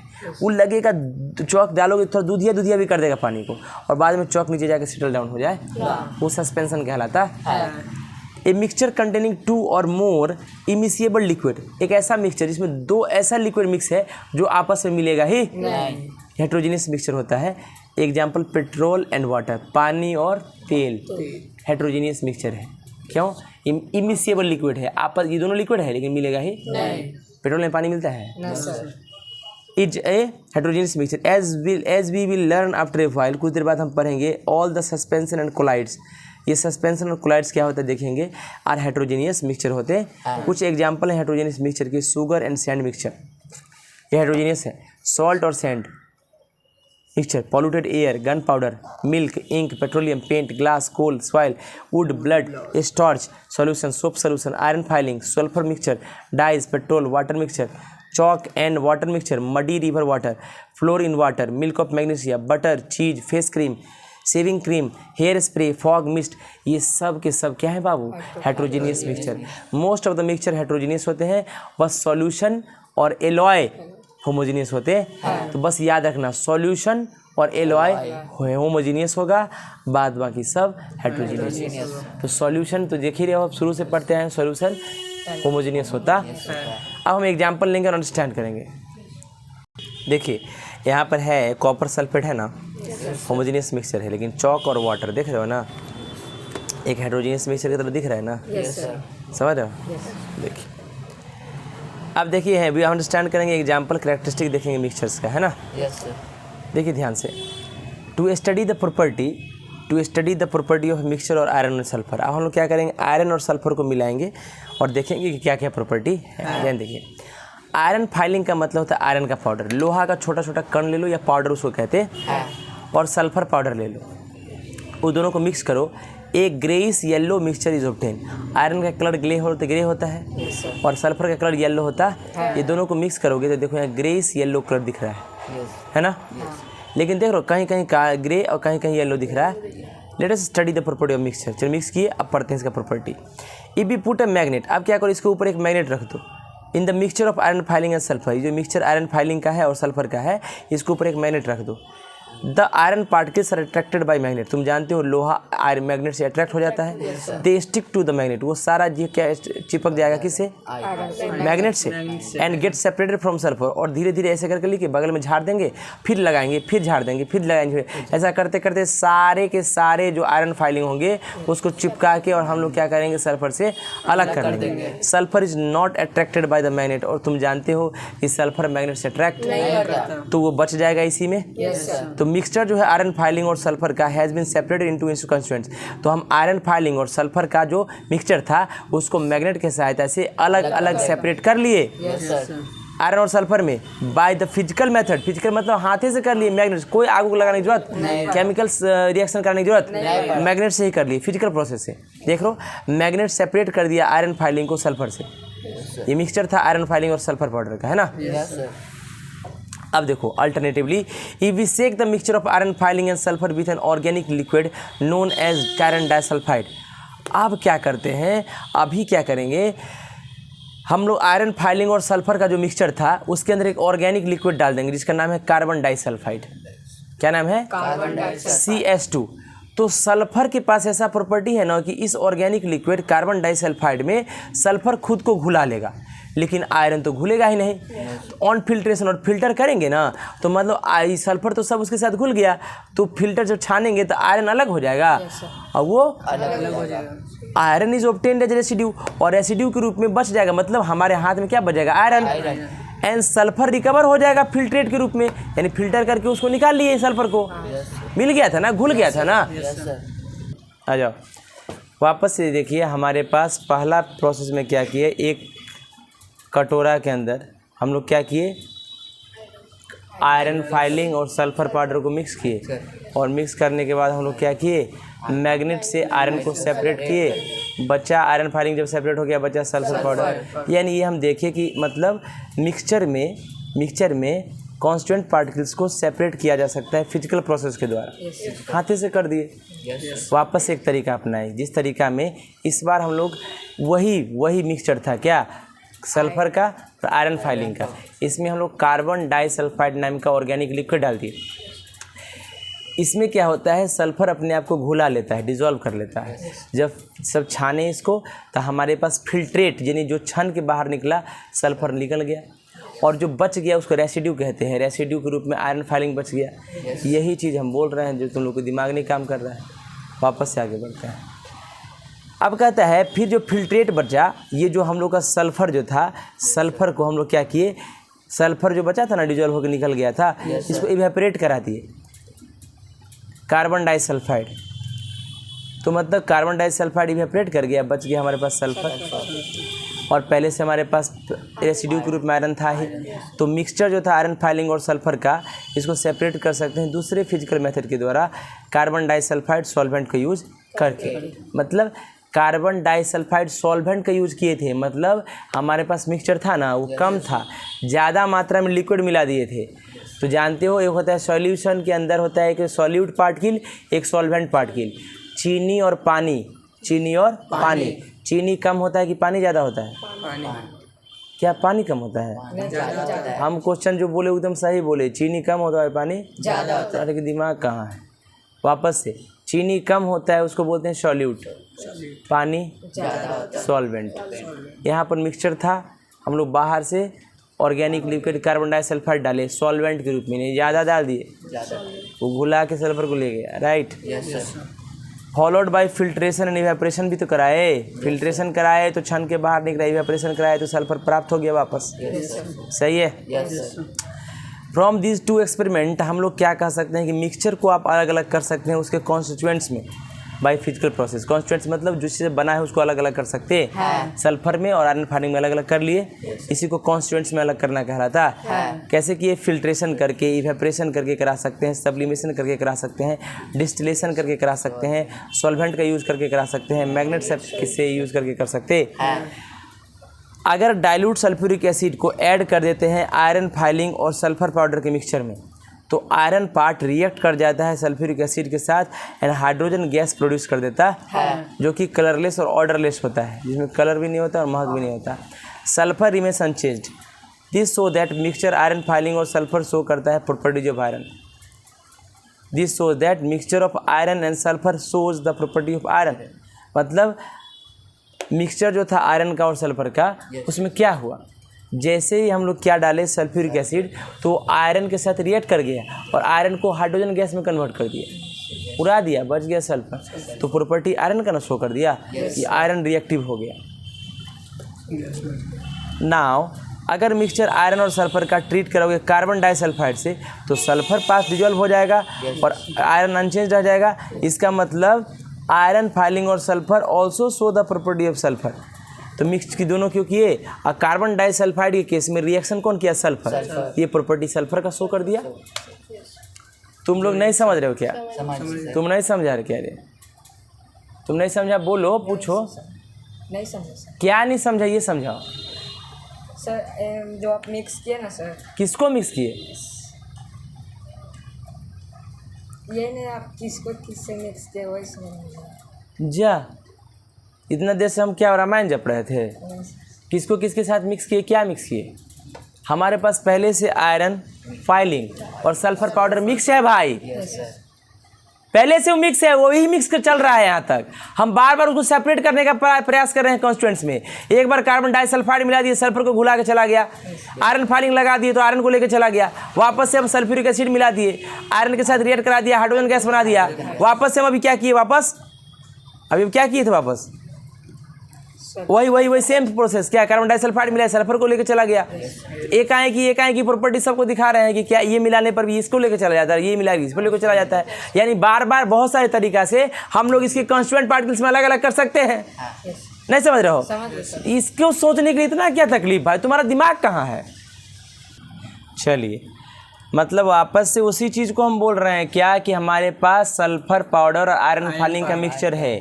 एक बार मैग्नेट लगा के आयरन को अलग कर दिए, सल्फ्यूरिक एसिड डाल दिए, आयरन हाइड्रोजन गैस बन गया, उसमें भी आयरन अलग हो गया, सल्फर बच गया। एक बार क्या कि हम लोग कार्बन डाइसल्फाइड को मिला दिए तो सल्फर को अलग कर दिए, आयरन बच गया। यही प्रोसेस बार बार कर रहे हैं। यानी फिजिकल प्रोसेस के द्वारा हम उसके कॉन्स्टिट्यूएंट पार्टिकल को अलग कर सकते हैं, यही कहने की बात। अगर कंबाइन करें इन दोनों रिजल्ट को, हम लोग कह सकते हैं मिक्सचर जो है आयरन फाइलिंग का और सल्फर का, वो प्रॉपर्टी दोनों का शो कर देता है। मतलब जिसको अलग करें उसी का प्रॉपर्टी शो कर रहा है, आयरन और सल्फर दोनों का। इस तरह से हम कह सकते हैं कि मिक्सचर शो करता है प्रॉपर्टी सारे इस कॉन्स्टिट्यूएंट्स का। मतलब अगर कोई चीज़ को मिक्स करोगे ना तो सबका प्रॉपर्टी शो करेगा, जिस मिलकर बना है ना सबका प्रॉपर्टी शो करेगा। When iron filing are mix with sulphur powder, जब आयरन को सल्फर पाउडर से मिक्स करते हो मिक्सचर प्रिपेयर करने के लिए, क्या चीज़ का, आयरन फाइलिंग वही है, चल वही रहा है, आयरन फाइलिंग और सल्फर पाउडर को मिक्स कर रहे हैं। चीकू जी ब्रेन को यही रखिए, समझ रहे बात को, मिक्स वही हो रहा है ना, दारू में पानी नहीं मिला रहे हैं, पैक नहीं बनेगा, समझ रहे ना। आइए, आयरन फाइलिंग मिक्स हुआ सल्फर पाउडर के साथ, क्या प्रिपेयर किए, mixture. Heat is neither evolve और एब्जॉर्ब। क्या इसमें ऐसा हुआ आग लग गया, कैसा हुआ एकदम गर्मी फेंक दिया या एकदम ठंडा हो गया, ऐसा नहीं हुआ। यानी केमिकल प्रोसेस नहीं है। Energy in the form of heat light usually neither given or nor absorbed in the preparation of mixture. यानी जब मिक्सचर प्रिपेयर कीजिएगा ना तो ना एनर्जी देने की जरूरत है ना। अच्छा बताओ, सतुआ में नमक मिलाते हो तो आग लगाना पड़ता है, ठंडा करना पड़ता है। मिक्सचर है, मिक्सचर है। सो मिक्सचर का फॉर्मेशन एक फिजिकल चेंज होता है, केमिकल चेंज नहीं होता है। हम लोग मिक्स कर सकते हैं any amount of iron filing. 50 kilo iron ले लो, 10 किलो सल्फर पाउडर ले लो, कोई फर्क नहीं पड़ेगा। 1 ग्राम सल्फर पाउडर लो, 2 ग्राम आयरन फाइलिंग लो, कोई फर्क नहीं पड़ेगा।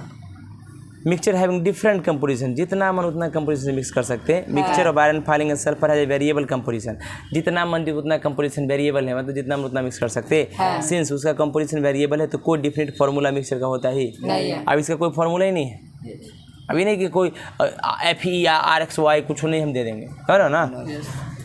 आयरन फाइलिंग सल्फर का इससे क्या पता चला कि कोची फोड़ दिया जी। आ जाओ, इससे क्या पता चला कि we conclude that composition of mixture is variable.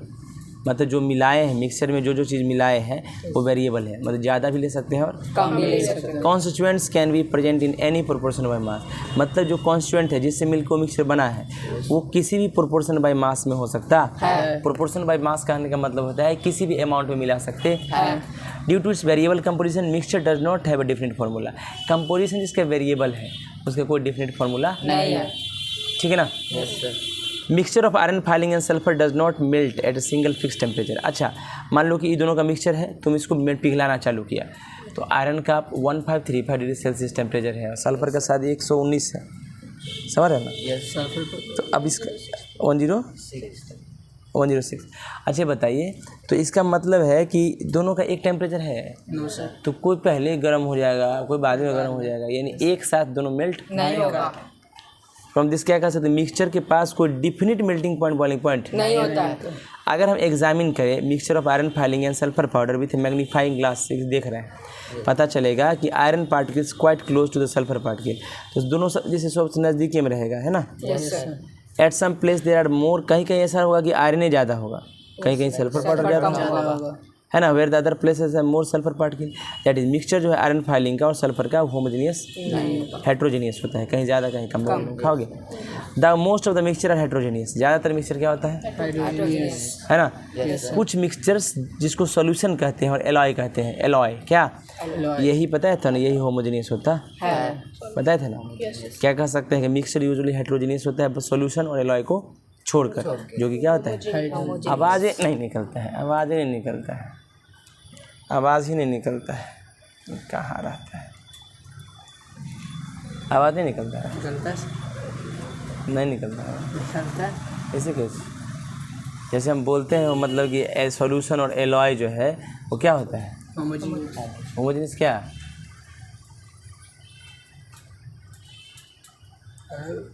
Homogeneous क्या, homogeneous solution, homogeneous mixture, homogeneous mixture, homogeneous mixture होता है। होमोजेनियस मिक्सचर का मतलब दोनों को जो मिक्स करेंगे बराबर मिलेगा। ये सिर्फ दो ही चीज़ कर सकता है, या तो सॉल्यूशन या अलाउ नहीं रे ALLOYS alloys, ALLOW allow. Allow का मतलब होता है अपने से होकर जाने देना, एलाउ का मतलब होता है आदेश देना, एलॉय का मतलब होता है दो चीज़ों को मिलाना, दो एलिमेंट को मिलाना, दो मेटल्स को मिलाना, दो मेटल्स को मिलाओगे एलॉय होगा। तुम बोलता है एलाओ, भगा दें उसको। कंपाउंड्स क्या होता है, कंपाउंड एक सब्सटेंस है जो बनता है दो या दो से ज़्यादा एलिमेंट जब केमिकली कंबाइंड होता है। Mixture physically combined, compound chemically. आग लगा देंगे, क्या करेंगे, आग लगा देंगे। मतलब जब भी हमको कंपाउंड बनाना है आग लगा देंगे, सर ना। Chemically combined in a fixed proportion by mass. हाँ, इसमें आप ज़्यादा कम बबल गम नहीं लीजिएगा, इसमें फिक्स प्रोपोर्शन बाय मास लेना पड़ेगा। एग्जाम्पल H2O एक कंपाउंड है जो बनता है दो एलिमेंट से, हाइड्रोजन एंड केमिकली कंबाइंड होता है fix proportion by mass 1:8 ratio में होता है। यानी 1 पार्ट हाइड्रोजन का तो 8 पार्ट ऑक्सीजन का मिलेगा, तभी पानी का बूंद बनेगा, बूंद नहीं, पानी का कण बनेगा। एटॉमिक मास हाइड्रोजन का 1 U होता है, U बोलते हैं, इसको बोलते हैं AMU atomic mass unit. Oxygen का 16 U होता है। तो देखो एक U होता है हाइड्रोजन का, यहाँ हाइड्रोजन है यहाँ ऑक्सीजन है, लेकिन हाइड्रोजन H2O में कितना हाइड्रोजन होता है, 2। तो 1 गुना 2 कितना हो जाएगा, 2:2। ये कितना, इसका 16 है, 0 नहीं, O है भाई, O ऑक्सीजन है, ये हाइड्रोजन का 2 था तो 2 से गुना कर दिए क्योंकि 2 है यहाँ फार्मूला में, और ऑक्सीजन का 16 U होता है, ये 16 हो गया।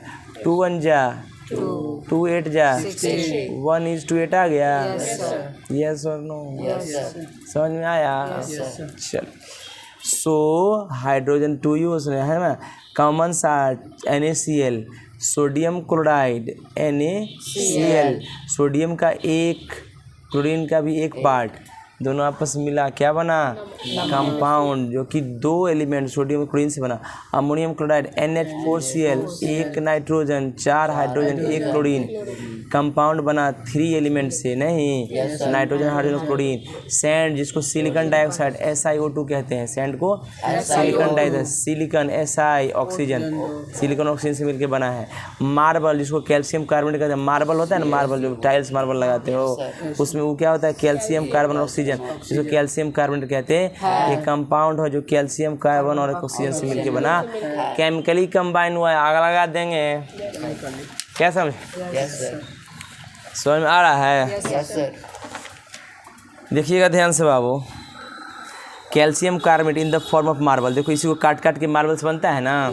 Sodium hydroxide, hydroxide in the form of pellets, pellets के रूप में आता है, छोटा छोटा गोली के रूप में।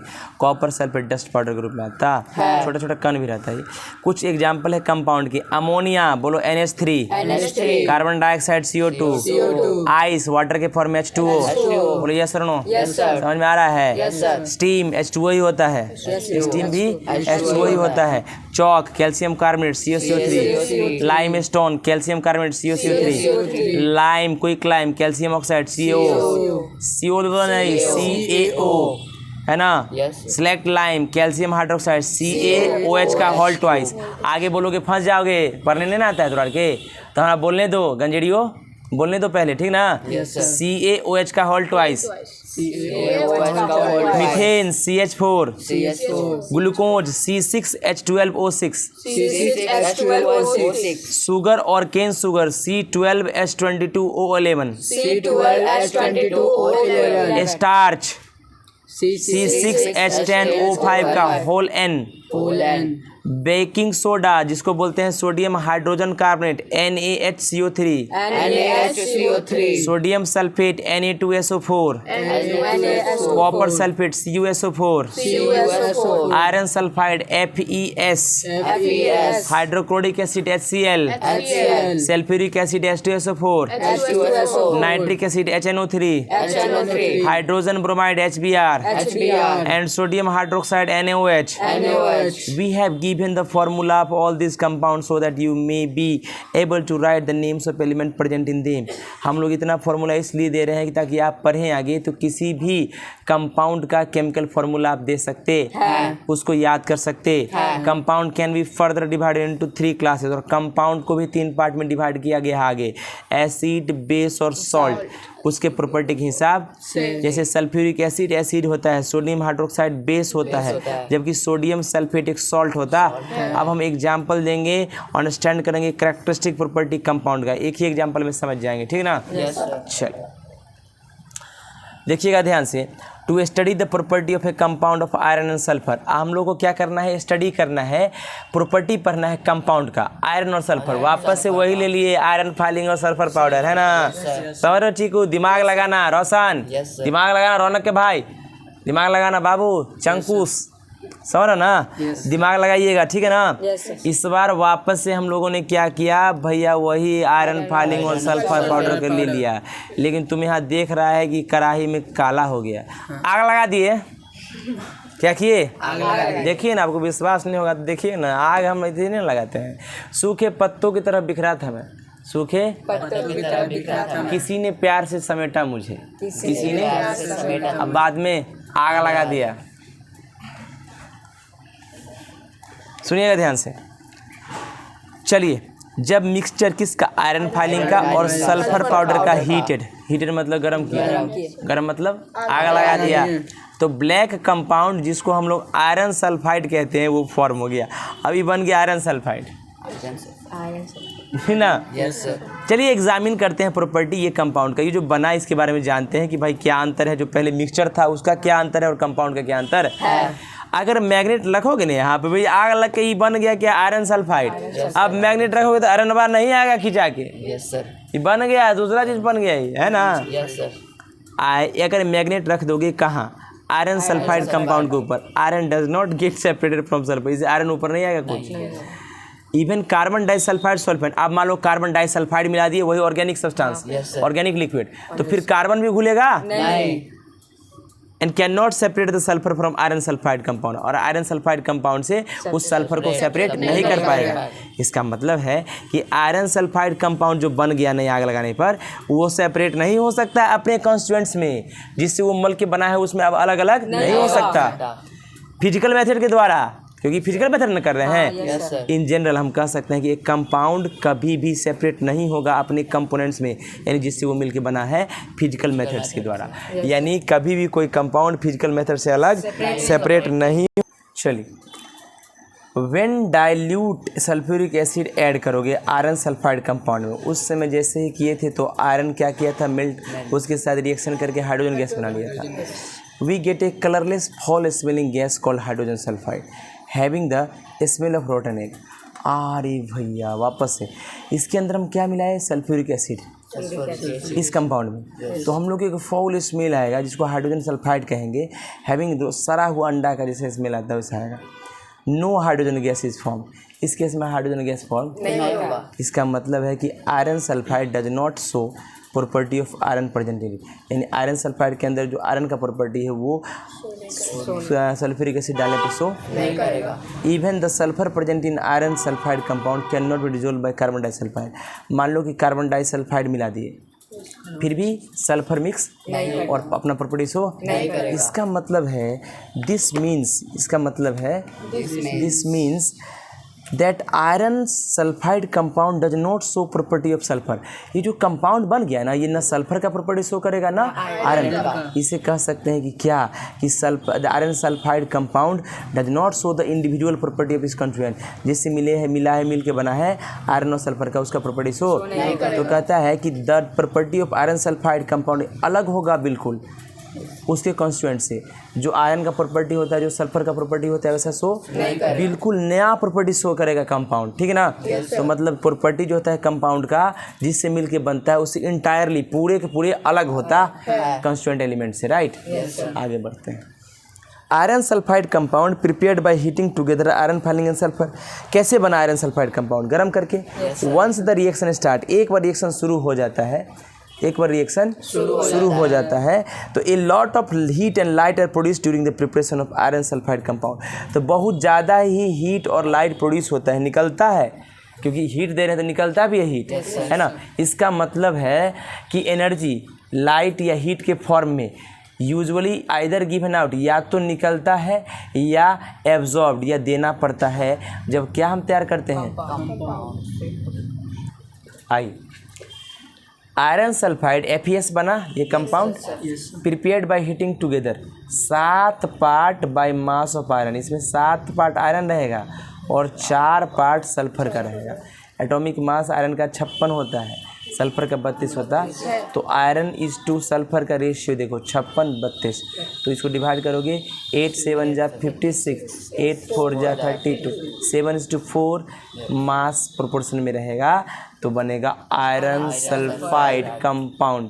If we take more of iron sulphur, अगर हम ज़्यादा आयरन सल्फर लेंगे तो एक्सिस पार्ट अनरिएक्टेड हो जाएगा।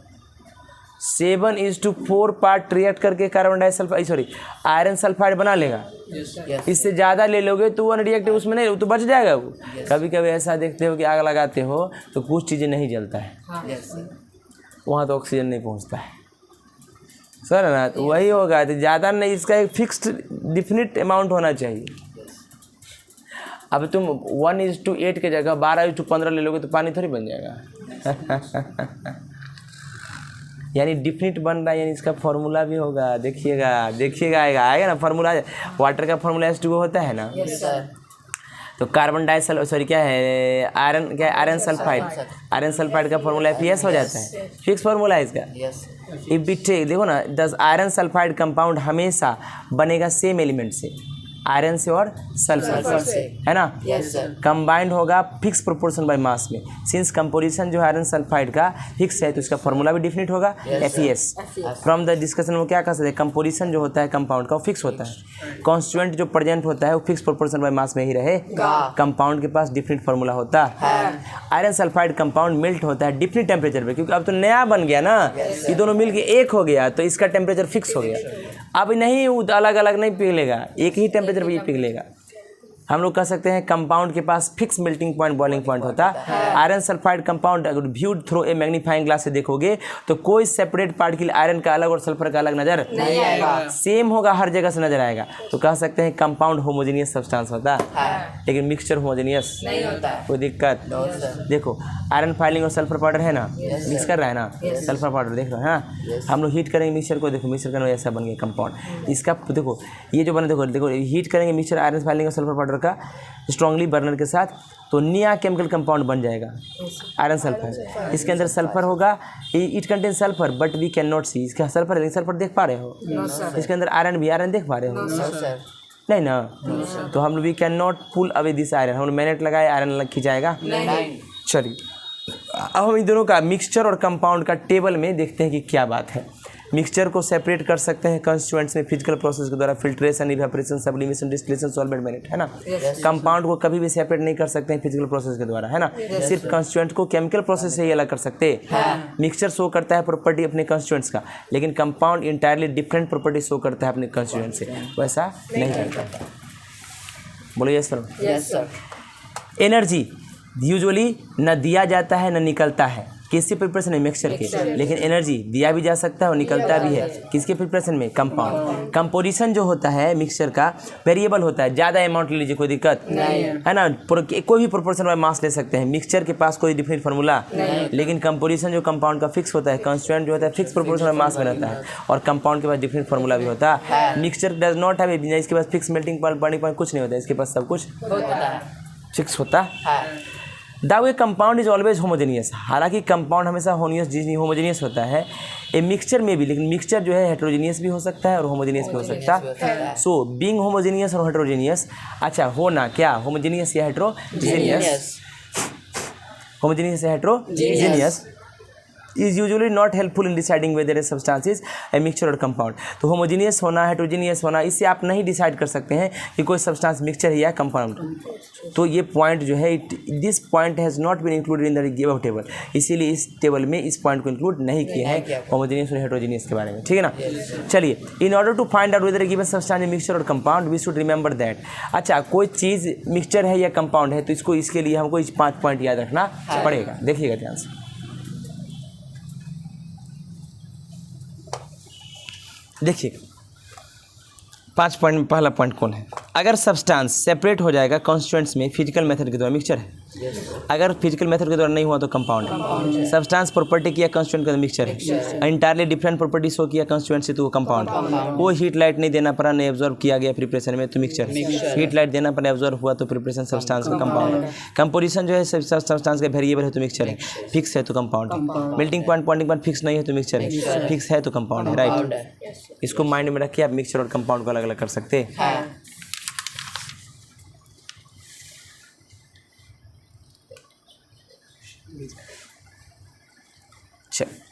सॉल्यूशन का केस देखते हैं।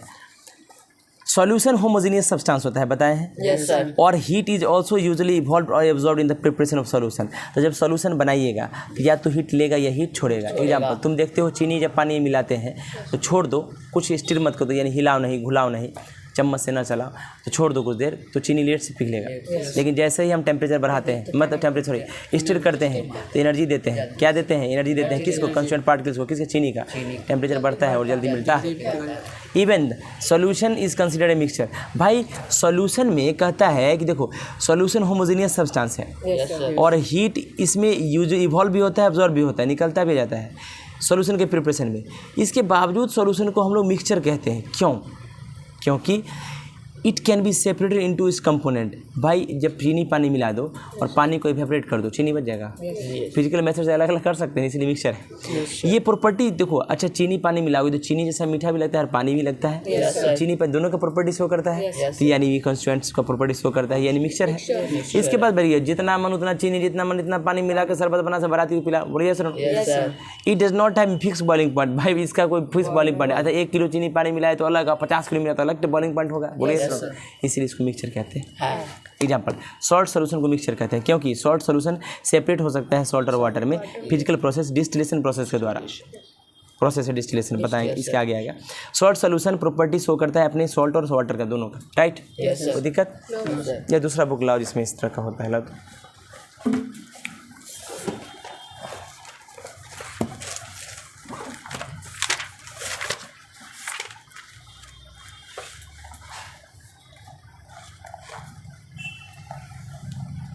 देखिए ध्यान से, हाँ, कंपोजिशन जो है सॉल्ट सोल्यूशन का वेरिएबल है, जितना मन उतना साल्ट और चीनी पानी मिला सकते हैं। Different amount of salt can be dissolve in different same amount of water. थोड़ा पानी में ज़्यादा नमक कम नमक मिला सकते हैं, सॉल्ट सोल्यूशन प्राप्त करेंगे अलग अलग कंपोजिशन का। मतलब जितना नमकीन करना है उतना नमक मिलाते रहिए। सॉल्ट सोल्यूशन के पास कोई डिफिनेट फार्मूला, सॉल्ट सोल्यूशन के पास कोई डिफिनेट फिक्स बॉइलिंग पॉइंट भी। सपोज हम लोग को दिया गया 2 लिक्विड, एक प्योर कंपाउंड है और दूसरा सोल्यूशन है, और हम लोग को कहा गया कि फाइंड कीजिए कि कौन कंपाउंड है और कौन सोल्यूशन है। तो आपको अगर अंतर बताना है दोनों के बीच में, तो हम लोग को इवेपोरेट करा देंगे एक एक करके।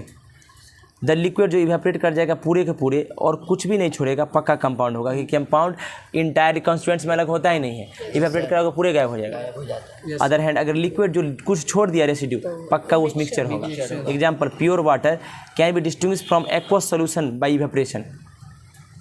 प्योर वाटर को एक्वस सोल्यूशन से अलग कर सकते हैं। Pure water evaporate completely leaving no residue. अच्छा, प्योर वाटर जो होता है एक्वस सोल्यूशन या प्योर वाटर है, मान लो उसको इवेपोरेट कराया, पूरा पानी उड़ गया, कुछ बचा क्या? कुछ नहीं बचा, यानी क्या है? कंपाउंड है। बट सॉल्ट सोल्यूशन को जैसे इवेपोरेट कराओगे सॉल्ट बच जाएगा। इसका मतलब ये क्या है? एलॉय देख लीजिए, क्या देख लीजिए? एलॉय।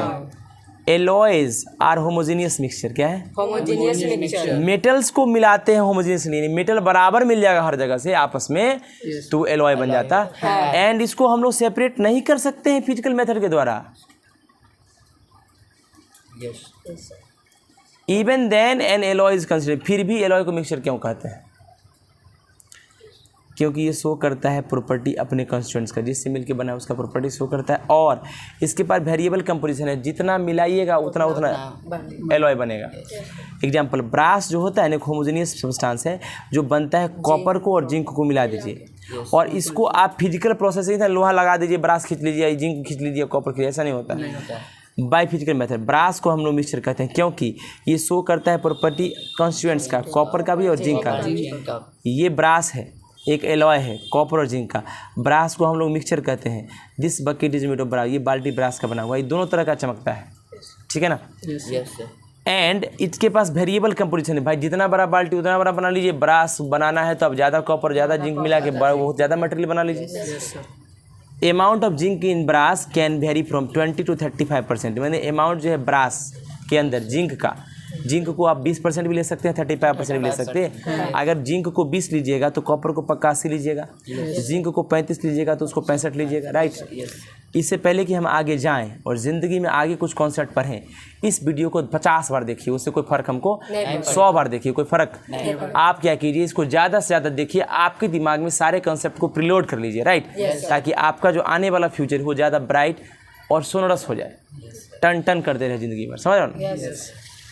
और ये जितने भी महानुभाव बैठे हैं ये क्वेश्चंस का आंसर इसको करके लाइए, और हम पूरा एक एक क्वेश्चन अपने शब्दों में डिस्कशन कराएंगे। तुम तो जानते हो डिस्कशन के बेताज बादशाह रजितानंद है, समझ रहे हो? कंप्लीट करके आपका चैप्टर हो गया ख़त्म।